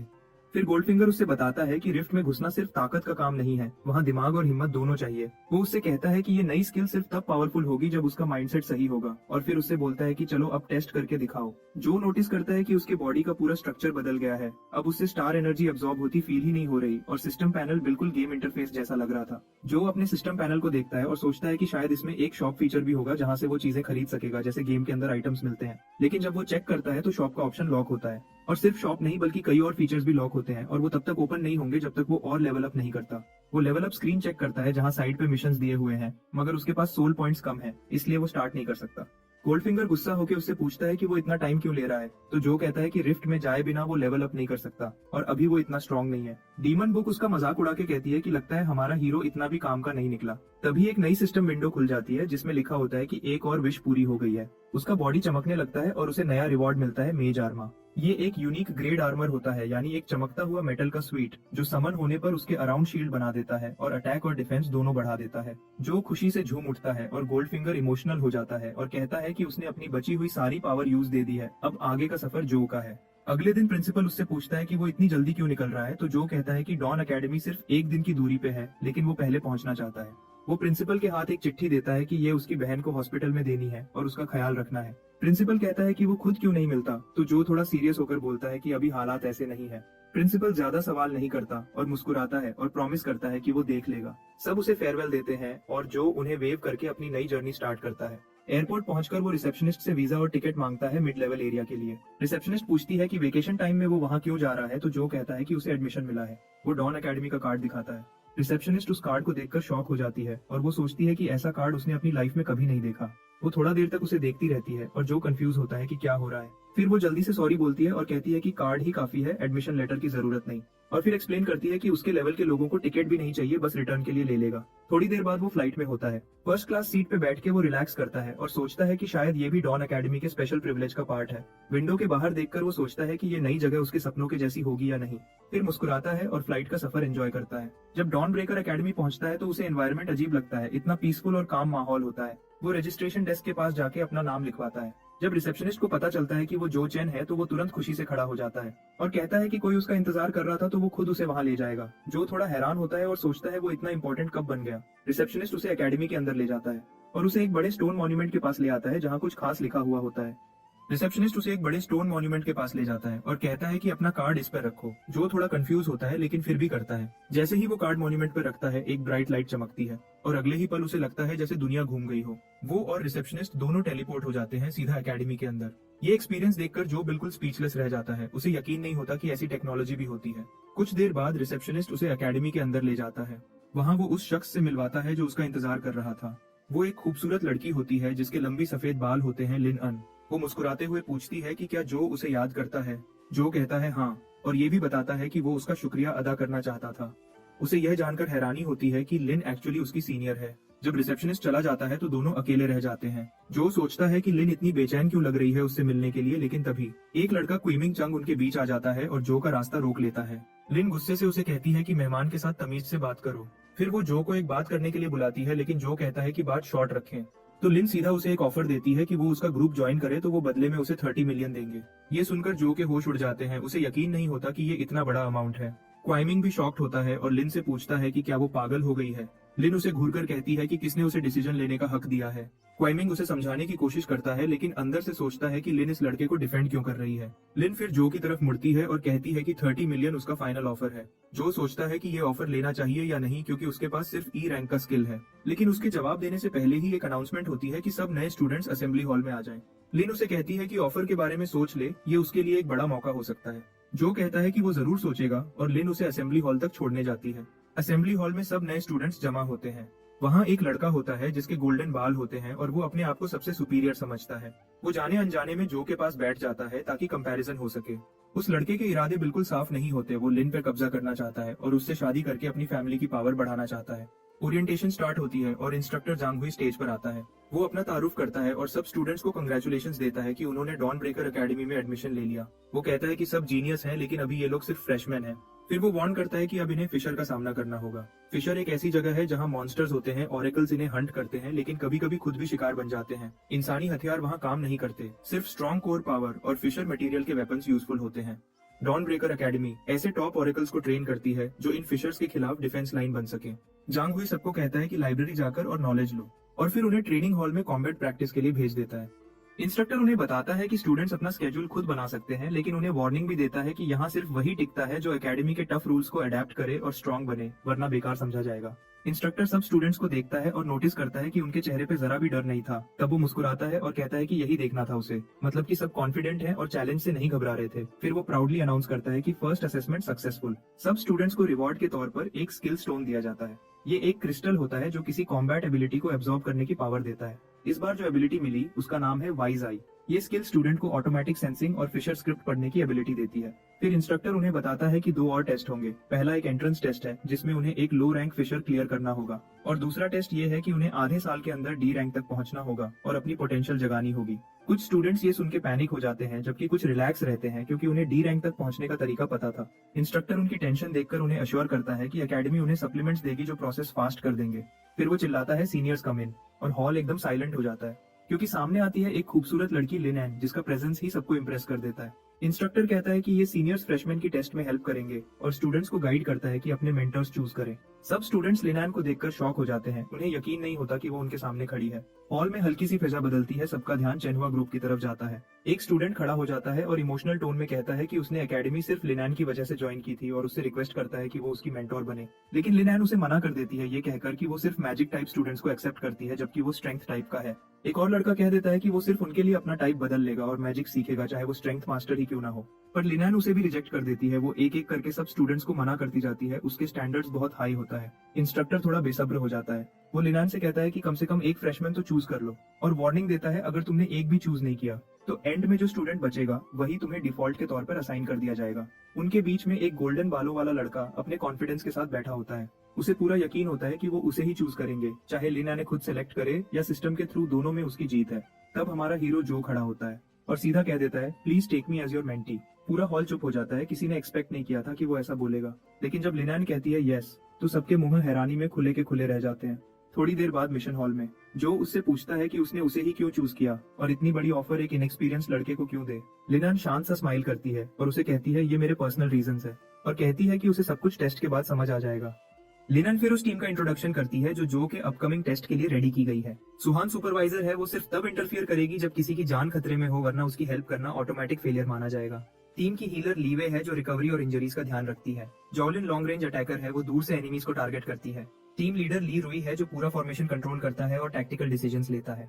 ली रॉय टीम मेंबर जो को देखता है और नोटिस करता है कि उसके पास कोई वेपन नहीं। वो पूछता है क्या उसने कोई स्पेशल टैलेंट अवेकन किया है, तो जो उसे नहीं कहता है। ये सुनकर लीरॉय शॉक हो जाता है और सोचता है कि एकेडमी ने इसे एडमिट कैसे कर लिया बिना अवेकनिंग के। लेकिन अब शिकायत का कोई फायदा नहीं होता, तो सब डिसाइड करते हैं कि उसके साइड पर अलर्ट रहेंगे। लियू वे हीलर उसे कहती है कि उसके पास ही रहो ताकि वो उसकी प्रोटेक्शन कर सके, लेकिन जो कॉन्फिडेंटली कहता है कि मुझे कॉम्बैट का एक्सपीरियंस है। ये सुनकर वो थोड़ा इरिटेट होती है लेकिन कुछ नहीं कहती। फिर ली रुई की टीम को फिशर रूम 1 में भेजा जाता है।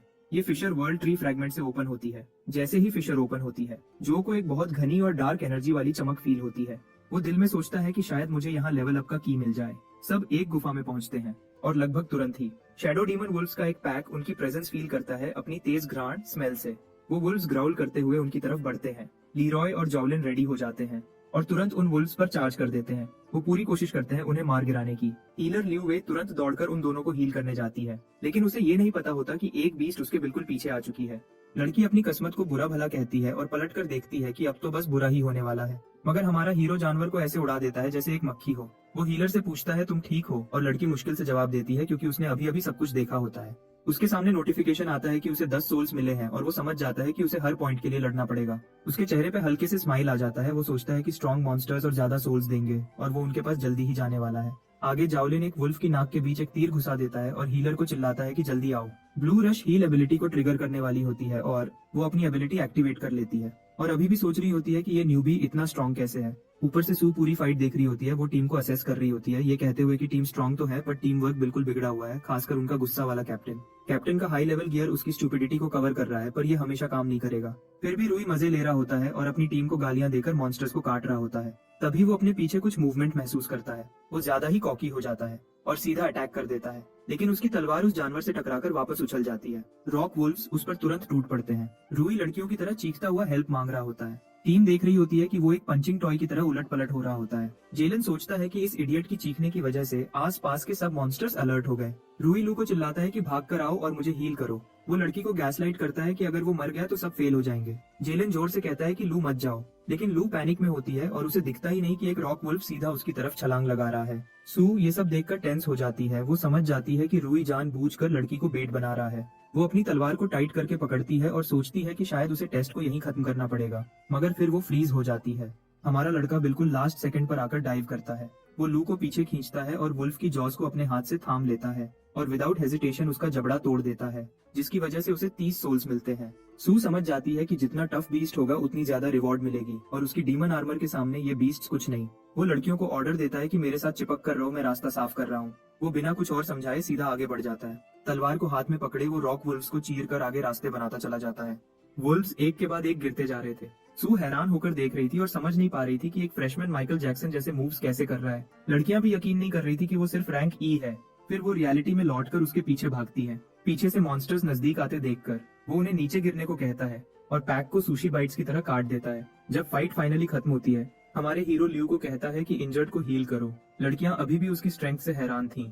लियू जल्दी से अपनी एबिलिटी एक्टिवेट कर लेती है। रूई बच्चे की तरह चिल्लाता है जब वो उसे पैच करती है, तो जालिन को स्टैंड गार्ड करने का ऑफर करती है जो के साथ, क्योंकि वो सोचती है कि फाइट में उसने कुछ नहीं किया। जो स्क्रीन पर देखता है कि लास्ट वेव ने उसे उम्मीद से ज्यादा सोल्स दिए। तभी रूई गुस्सा शुरू करता है और डिक्लेयर करता है कि अब वो टीम के साथ नहीं है। वो शिकायत करता है कि वो ही फ्रंट लाइंस पे था, सारा काम कर रहा था और बाकी सबको ट्रैश टॉक करता है। जेलन गुस्सा होकर आगे बढ़ती है उसे चुप कराने के लिए, लेकिन लियू बीच में आती है और सिचुएशन को काम कर देती है। दूसरी तरफ पर्पल हेड टैंक चलाता है कि वो हर्ट हुआ क्योंकि बाकी यूजलेस थे और फिशर को कभी क्लियर नहीं कर पाएंगे उसके बिना।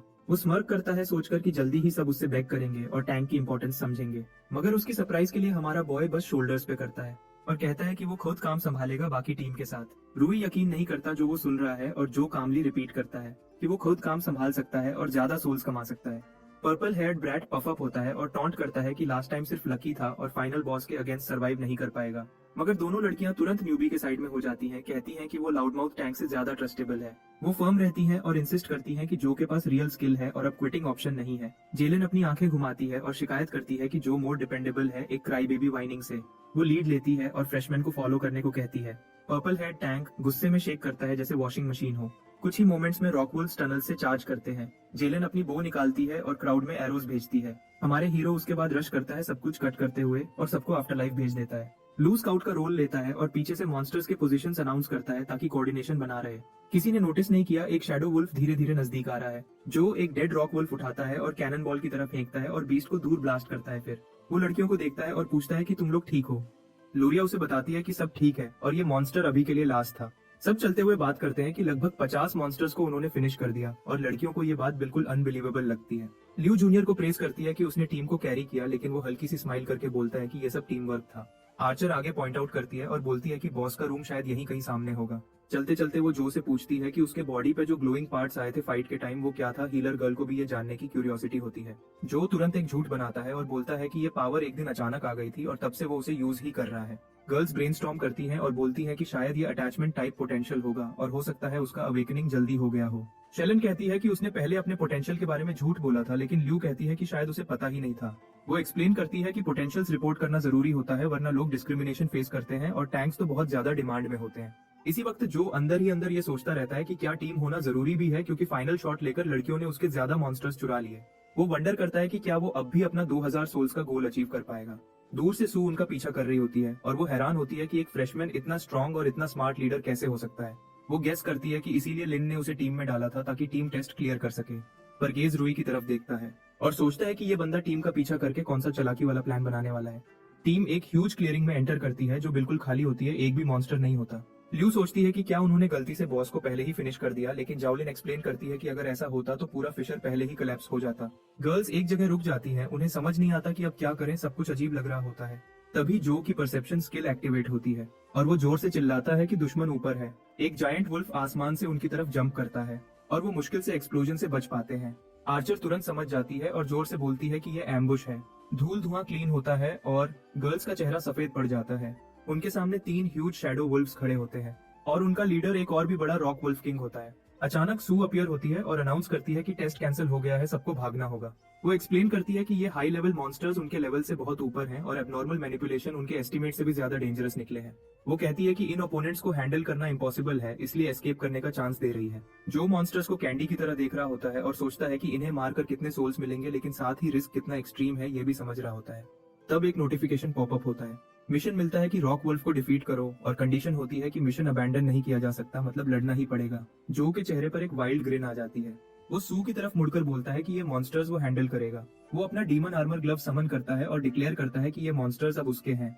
जो सामने बढ़ता है और ऑरा फार्मिंग शुरू कर देता है जैसे जैसे वो मॉन्स्टर्स के पास पहुंच रहा होता है। सू जोर से कहती है कि वो सरवाइव नहीं करेगा, लेकिन जेलन उसके आगे आकर बोलती है कि न्यूबी ने अब तक साबित किया है कि वो काफी केपेबल है। सू थोड़ी देर में हार मान लेती है और उनकी बात मानकर बोलती है कि वो उन्हें अब रेस्क्यू नहीं कर सकती, फिर उन्हें गुड लक विश करती है। फिर जो गर्ल्स की तरफ मुड़कर कहता है कि वो सब पीछे हट जाएं क्योंकि अब सीन थोड़ा अगली होने वाला है। वुल्फ्स को देखकर वो समझ जाता है कि ये सब बहुत पावरफुल हैं और डीमन आर्मर के बिना वो एक सेकंड भी नहीं टिक पाएगा। फिर भी उसके दिल में एक छोटा सा श्रेड भी फियर का नहीं होता, क्योंकि वो लाइफ में इससे भी ज्यादा खतरनाक चीजें फेस कर चुका है। मॉन्स्टर किंग एक हेवी हाउल निकालता है और सारे शैडो वुल्व्स एक साथ अटैक लॉन्च कर देते हैं। जो उनके स्लैशेस प्रिडिक्ट कर लेता है अपनी स्किल से और हर अटैक को प्रो की तरह डॉज कर देता है। गर्ल्स कॉर्नर के पीछे से झांक कर देखती हैं और हैरान होती हैं कि वो इनसे अकेला फाइट कर सकता है, जबकि उनका क्राईबेबी कैप्टन तो कुछ भी नहीं कर पाया। सू भी शॉक में पड़ जाती है उसे देखकर कि वो लिटरली अपने हाथों से मॉन्स्टर्स को टैंक कर रहा है। उसके चेहरे का एक्सप्रेशन डार्क हो जाता है क्योंकि लॉर्ड लेवल मॉन्स्टर्स को डिफीट करना कभी आसान नहीं होता। अटैक्स डॉज करते हुए जो को रियलाइज होता है कि वो शैडो वुल्व्स की स्पीड मैच कर सकता है, लेकिन चारों को एक साथ हैंडल करना रिस्की होता जा रहा है, इसलिए वो डिसाइड करता है कि पहले इनकी गिनती कम करेगा और फोकस किंग पर करेगा। वो रॉक वुल्फ किंग के हेड पर एक सॉलिड पंच लगाता है, लेकिन शॉक होता है जब देखता है कि सिर्फ एक छोटा सा डेंट बना। मॉन्स्टर किंग अपनी रॉक आर्मर स्किल यूज करता है और उसे दूर फेंक देता है और उसके हेड का डेंट तुरंत हील हो जाता है। जो समझ जाता है कि यह स्लाई बीस्ट उसे थकाने की कोशिश कर रहा है, लेकिन वो थकाने की स्ट्रेटेजी चलने नहीं देगा। तभी रूई कॉर्नर से झांक कर देखता है और शॉक्ड होता है कि न्यूबी ने इतने बड़े मॉन्स्टर्स को चैलेंज भी कर दिया। वो अपने आप से बोलता है कि वुल्व्स इतने भी स्ट्रॉन्ग नहीं होंगे और फ्रंट लाइन पे तो वो होना चाहिए। अपनी सोर्ड पकड़कर वो खुद को गैसलाइट करता है कि सब कुछ फ्रेशमैन की गलती है और सीधा बैटलफील्ड की तरफ भाग पड़ता है। टैंक अपने आप से कन्विंस करता जा रहा होता है कि अगर वो न्यूबी को हटा दे और मॉन्स्टर को डिफीट कर दे तो सारी ग्लोरी डायरेक्टली उसकी हो जाएगी। लेकिन उसका दिमाग उड़ जाता है जब हमारा हीरो उसकी स्वॉर्ड एक सिंपल स्मैक से साइड कर देता है बिना उसकी तरफ देखे। जो थोड़ी सी स्मर्क देता है और बोलता है कि रूई बिल्कुल परफेक्ट टाइम पर आया। फिर वो एक जंप में साइड हो जाता है और शैडो वुल्फ का स्वाइप सीधा रूई की तरफ पड़ता है। पर्पल हेयर ब्रैड तुरंत अपनी डिफेंस स्किल एक्टिवेट करता है, लेकिन मॉन्स्टर का अटैक उसका शील्ड तुरंत शैटर कर देता है और उसे जोर से दीवार में दे फेंकता है। हमारा हीरो एक प्रो की तरह हाईएस्ट जंप लगाता है और बीच हवा में गिरती हुई स्वॉर्ड को हाथ में पकड़ लेता है और एक स्मूथ मोशन में केव की रूफ तक पहुंच जाता है। फिर जो सिस्टम को कमांड देता है कि सारे पॉइंट्स एजिलिटी में डाल दो और फिर वो रॉकेट की तरह लॉन्च हो जाता है ब्लेजिंग स्पीड के साथ। एक ही स्लैश में पहला मॉन्स्टर फिनिश हो जाता है और उसे 700 से ज्यादा सोल्स मिलते हैं। सिस्टम उसे एक ओवर पावर्ड स्किल भी दे देता है जो उसकी एजिलिटी और स्ट्रेंथ को और ज्यादा बूस्ट कर देता है। इस एबिलिटी के साथ उसे पता होता है कि बाकी मॉन्स्टर्स को हैंडल करना अब बिल्कुल ईजी हो गया है। वो एक और शैडो वुल्फ की गर्दन पर सरप्राइज सोर्ड स्ट्राइक करता है और उसे तुरंत गिरा देता है। सू पूरी शॉक में होती है देखकर कि वो इतने थोड़े वक्त में कितना फास्ट हो गया। आखिरी शैडो वुल्फ लिटरली पसीना छोड़ने लगता है, लेकिन फिर वो देखता है कि गर्ल्स रूई को खींचकर पीछे ले जा रही है। वो तुरंत उन पर चार्ज करता है, पर जेलन चीख कर कहती है कि हमें अंडर एस्टिमेट मत कर, और वो अपना विंडस्टॉर्म अटैक लॉन्च कर देती है जो पीछे से स्लाइड करके आता है और मॉन्स्टर को ऐसे मिन्स कर देता है जैसे गॉर्डन रैमजी ने उसे पर्सनली ट्रेन किया हो। इस लास्ट शैडो वुल्फ के गिरते ही वो अपना टारगेट हिट कर लेता है और लेवल अप करने का फैसला करता है। एक डार्क पर्पल ऑरा का बीम उससे इरप्ट होता है। सब लोग हैरान रह जाते हैं। सिस्टम अनाउंस करता है कि वो डी रैंक में पहुंच गया है और अब वो अपना BIS डोमेन एक्सपेंशन यूज कर सकता है। उसका शैडो एक्सपैंड होता है और एक डार्क लेयर बनकर मॉन्स्टर किंग की तरफ फैल जाता है। वो उसकी तरफ पलट कर देखता है और नीचे से डार्क टेंटिकल्स निकलकर मॉन्स्टर किंग को इम्पेल कर देते हैं उसके डेथ टच स्किल के साथ। फिर जो स्टाइल में मॉन्स्टर का सर काट देता है ताकि बॉस फुली कंफर्म डेड हो जाए। बॉस को डिफीट करने पर उसे 5000 सोल्स मिलते हैं और वो रिलैक्स्ड महसूस करता है कि उसकी न्यू स्किल में इनफ फायर पावर था, वरना फाइट बहुत लंबा हो जाता। सिस्टम अनाउंस करता है कि उसे रॉकवुल्फ किंग क्रिस्टल भी रिवॉर्ड में मिला है जो वो तुरंत पॉकेट में डाल लेता है। डस्ट सेटल होते ही गर्ल्स भागकर वापस आती हैं और पूछती हैं कि वो ठीक है या नहीं। सू मटेरियलाइज होती है और उन्हें कंफर्म करती है कि बॉस सच में डेड है और इसका मतलब है कि टेस्ट फाइनली क्लियर हो गया। गर्ल्स खुशी से अमेज हो जाती हैं क्योंकि इतनी बार ट्राई करने के बाद आज फाइनली टेस्ट क्लियर होता है और वो न्यूबी के लिए चीयर करना शुरू कर देती हैं जैसे वो उनका सेवियर हो। सू कहती है कि वो टेस्ट रिजल्ट्स ऑफिशियल्स को रिपोर्ट कर देगी। जेलन और लियो को 5 पॉइंट्स मिलते हैं, भले ही उन्हें लगता है उन्होंने ज्यादा कंट्रीब्यूट नहीं किया। सू उन्हें कंफर्ट करती है कि उन्होंने अच्छे से अडेप्ट किया और अपनी स्ट्रेंथ्स यूज की जो सबसे इंपॉर्टेंट होता है टीम विक्ट्री में। फिर वो जो की तरफ देखकर अनाउंस करती है कि उसे फुल 10 पॉइंट्स मिलते हैं और साथ में रूई के 5 पॉइंट्स भी, क्योंकि उसने पूरे टीम का बोझ खुद उठाया होता है। गर्ल्स बिल्कुल स्पीचलेस हो जाती हैं क्योंकि उनके जानने वालों में किसी ने इतना हाई स्कोर कभी नहीं लिया था। सू फिर से उसकी तारीफ करती है और कहती है कि वो और भी ज्यादा डिजर्व करता है जो उसने किया। तभी रूई फिर एक नया टैंट्रम शुरू करता है अपने पॉइंट्स के बारे में, लेकिन सीनियर उसे तुरंत रोक देती है और बोलती है कि उसे तो शायद उन पॉइंट्स की जरूरत ही नहीं पड़ेगी। वो लड़का टीम को मिड फाइट में छोड़ देता है, उन्हें डेंजर में डाल देता है और एक टीममेट को भी निकालने की कोशिश करता है, इसलिए वो टेस्ट से सीधा फेल हो जाता है। वो बहाने बनाता है और रिट्रायल के लिए डिमांड करता है, लेकिन सू को उसकी बिल्कुल परवाह नहीं होती। सू उसे वार्न करती है कि जब हायर अप्स को पता चलेगा तो वो और भी बड़ी मुश्किल में गिर जाएगा। वो एक क्रिस्टल निकालती है और टीम को बोलती है जल्दी निकलो वरना ये जगह क्लोज हो जाएगी। एकेडमी हॉल में वापस जाकर वो बताती है कि रिजल्ट्स फॉरवर्ड कर दिए गए हैं, रिवॉर्ड्स 24 घंटे में मिल जाएंगे। गर्ल्स जो की कांटेक्ट इन्फो मांगती हैं ताकि फ्यूचर में जरूरत पड़े तो हेल्प ले सकें। फिर सू तुरंत उसे ऑफर कर देती है शैडो गिल्ड ज्वाइन करने की और 3 मिलियन ज्वाइनिंग फी का बड़ा ऑफर देती है। अमाउंट बहुत बड़ा है, लेकिन जो मना कर देता है क्योंकि उसके दिमाग में कुछ और प्लान चल रहा होता है। सू अपना सर खुजाती है और कहती है अगर कभी डिसीजन बदले तो वो हमेशा वेलकम्ड है। तब लिन वहाँ एंट्री लेती है, बिल्कुल ऐसे जैसे पूरी जगह उसकी हो। वो कहती है टेस्ट बहुत स्मूथ गया होगा और थोड़ी जेलस गर्लफ्रेंड वाली एनर्जी में पूछती है सब लोग इतने खुश क्यों बात कर रहे हैं। सू जल्दी से एक्सक्यूज बनाती है कि वो सिर्फ कांग्रेचुलेशंस दे रही थी। गर्ल्स उससे गुड बाय कहती हैं और निकल जाती हैं। लिन कहती है कि उसे नहीं लगा था वो इतनी जल्दी फिनिश करेगा और बताती है कि उसका लगेज डॉम में भेज दिया है। फिर वो उसे नए रूम तक ले जाती है और कहती है कि अगर वो और क्रेडिट स्टैक करेगा तो उसे और अच्छी चीजें मिल सकती हैं, जबकि रूम पहले से ही बिल्कुल लग्जरी लग रहा होता है। फिर जो सीरियस होकर पूछता है कि वो असल में उसे अपनी टीम में क्यों चाहती है। पर्पल हेयर वाली लड़की थोड़ा हेजिटेट करती है, लेकिन लिन उसे रियश्योर करती है कि वो उस पर पूरा ट्रस्ट करती है। वो समझाती है कि वो अपने फादर के रिटायर होने के बाद गिल्ड हेयर बन सकती है, लेकिन गिल्ड 3 फैक्शंस में स्प्लिट हो चुका है, इसलिए उसे एक डिपेंडेबल और लॉयल टीम चाहिए जो उसे सपोर्ट दे जब वो कंट्रोल लेने की कोशिश करे। जो समझ जाता है कि वो अपने गिल्ड मेंबर्स पर ट्रस्ट क्यों नहीं कर सकती और पूछता है कि फिर उसने ऐसा क्या देखा। स्नो क्वीन कहती है कि उसने देखा कि वो कैसे लड़ता है और पावर को कितनी इंपॉर्टेंस देता है, लेकिन एक और वजह भी है। वो सीधा बोल देती है कि उसे पता है जो के लोन्स के बारे में। जो शॉक में आ जाता है। वो बताती है कि जो एजेंसी उसका डेट होल्ड कर रही है वो एक बड़े कॉर्पोरेशन के अंडर है जो क्लाइंट्स को एक्सप्लॉइट करता है और उस कॉर्पोरेशन का ओनर लिन का राइवल है, इसलिए वो चाहती है कि जो उसकी मदद करे उन्हें नीचा दिखाने के लिए और उसके डेटा को प्रोटेक्ट भी रखे। जो ऑफर को सोचकर समझ जाता है कि एक स्ट्रॉन्ग गिल्ड का सपोर्ट फ्यूचर में काम आ सकता है। वो ज्वाइन करने के लिए अग्री करता है। लिन कहती है अभी रिलैक्स करो और फ्लो के साथ चलो। उसकी असिस्टेंट टैबलेट पर कुछ टैप करती है और 1 सेकंड में 5 मिलियन उसके अकाउंट में ट्रांसफर हो जाते हैं। लिन कहती है ये सिर्फ एक छोटा बोनस है, बाकी अमाउंट उसको तब मिलेगा जब वो लेवल अप करेगा और ऑफिशियली गिल्ड ज्वाइन करेगा। जो उनका शुक्रिया अदा करता है और गर्ल्स वहां से निकल जाती है। वो बेड पे गिर जाता है और सिस्टम पैनल खोलता है। नई फीचर्स उसकी नजर पकड़ लेती है। वो सोचता है कि क्या वो 5000 सोल से लेवल अप कर सकता है। उसे एक नया स्लॉट दिखाई देता है और रियलाइज करता है कि वो अपनी पोटेंशियल को अपग्रेड कर सकता है, लेकिन कॉस्ट हैवी है। वो समझदारी से डिसाइड करता है कि सारे पॉइंट्स लेवल अप पर वेस्ट ना करे, क्योंकि उसे याद है लास्ट टाइम एट्रीब्यूट अपग्रेड उसे करने से फ्री स्किल्स मिल गए थे। फिर वो अपनी पोटेंशियल को 5 लेवल्स तक बढ़ाता है और एक नया स्किल अनलॉक होता है जिसका नाम एबिस स्टोरेज होता है। ये सब देखकर उसके थ्योरी बिल्कुल सही प्रूव हो जाते हैं। वो स्किल एक्टिवेट करता है और टेस्ट करने के लिए अपनी वाटर बॉटल पे ट्राई करता है। उसे कंफर्म हो जाता है कि अब उसके पास एक छोटा सा पॉकेट डायमेंशन है। फिर वो अपना रैंक लेवल करने की कोशिश करता है, लेकिन सिस्टम एरर दे देता है और कहता है कि रिक्वायर्ड आइटम मिसिंग है। वो उदास नहीं होता और सिस्टम के टॉप पे स्क्रॉल करता है और वेपन सेक्शन देखकर एक्साइटेड हो जाता है। वो कहता है कि फिशर्स में रहना है तो वेपन जरूरी होते हैं।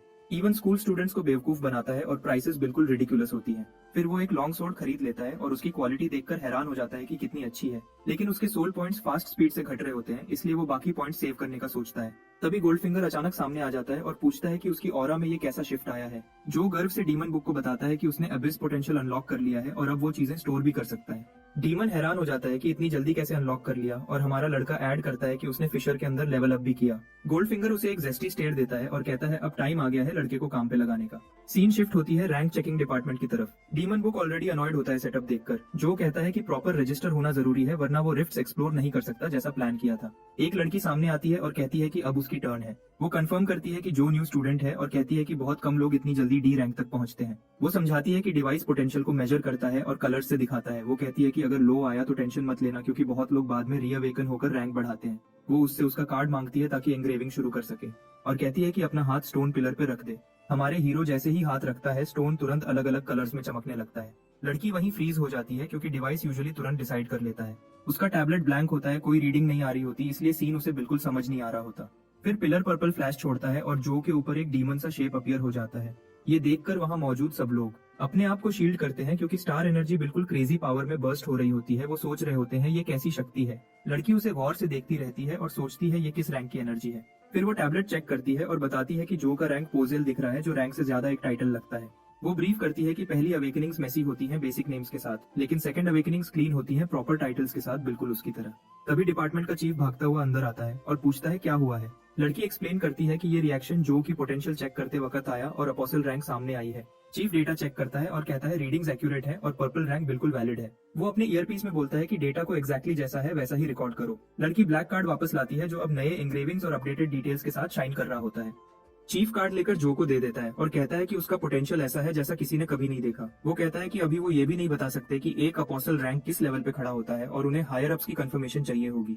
वो उसे यकीन दिलाता है कि एकेडमी और इन्फॉर्मेशन कलेक्ट करेगी और बाद में उसे अपडेट कर देगी। चीफ के पीछे पूरी भीड़ पागल हो रही होती है कि उसको एक स्पेशल रैंक मिला है, लेकिन कुछ लोग सस्पिशियस भी हो जाते हैं। हमारे लड़के को लगता है अपोस्टल नाम सुनने में हेवन का कोई नौकर लगता है, लेकिन वो ये बात छोड़कर मिशन पर फोकस करता है। सीन मिशन हॉल की तरफ शिफ्ट होती है, जहाँ एक लड़का जिसका नाम जांग होता है उसे अप्रोच करता है और पूछता है क्या वो एक गैदरिंग जॉब ज्वाइन करना चाहता है। वो मिशन डिटेल्स दिखाता है जो बिल्कुल सेफ होता है, लेकिन क्रेडिट कम मिलता है। जो रिवॉर्ड्स देखकर 1 सेकंड में मिशन एक्सेप्ट कर लेता है। जांग उसे फोन ऐप यूज करना सिखाता है और सारे छोटे डिटेल्स एक्सप्लेन करता है। फिर वो उसे अपनी टीम से इंट्रोड्यूस करवाता है, लेकिन जो को ये ज्यादा शॉक होता है कि कोई सुपरवाइजर नहीं है। वो बताता है कि सुपरवाइजर के लिए पैसे देने पड़ते हैं और ये मिशन इजी है, इसलिए जरूरत नहीं। फास्ट फॉरवर्ड केव में टीम उन क्रिस्टल्स को एडमायर कर रही होती है जो पूरे एरिया में चमक रहे होते हैं। गोल्डफिंगर आकर कहता है कि उसे कुछ महसूस हो रहा है। तभी मिशन नोटिफिकेशन पॉप होता है जिसमें लिखा होता है कि जो को 60 मिनट्स में 150 क्रिस्टल्स गैदर करने हैं। डीमन बुक उसे कहता है टाइम वेस्ट मत कर, माइनिंग शुरू कर, क्योंकि क्रिस्टल्स की स्टार एनर्जी अब्सॉर्ब करने से उसका रिकवरी स्पीड बढ़ेगी। जेन उसके पास आती है और एक एक्स्ट्रा पिकैक्स दे देती है। फिर सब लोग काम शुरू कर देते हैं। जांग उसको पिकैक्स स्विंग करते देखता है और पूछता है क्या उसका पोटेंशियल स्ट्रेंथ टाइप है, क्योंकि वो बहुत स्ट्रांग लग रहा होता है। फिर वो अपना रोना शुरू करता है कि उसका पोटेंशियल विजन टाइप है, इसलिए वो सिर्फ गैदरिंग मिशन ही कर सकता है। गोल्डफिंगर फिर पॉपअप होता है और कहता है कि जो ये क्रिस्टल्स अब्सॉर्ब नहीं कर सकता।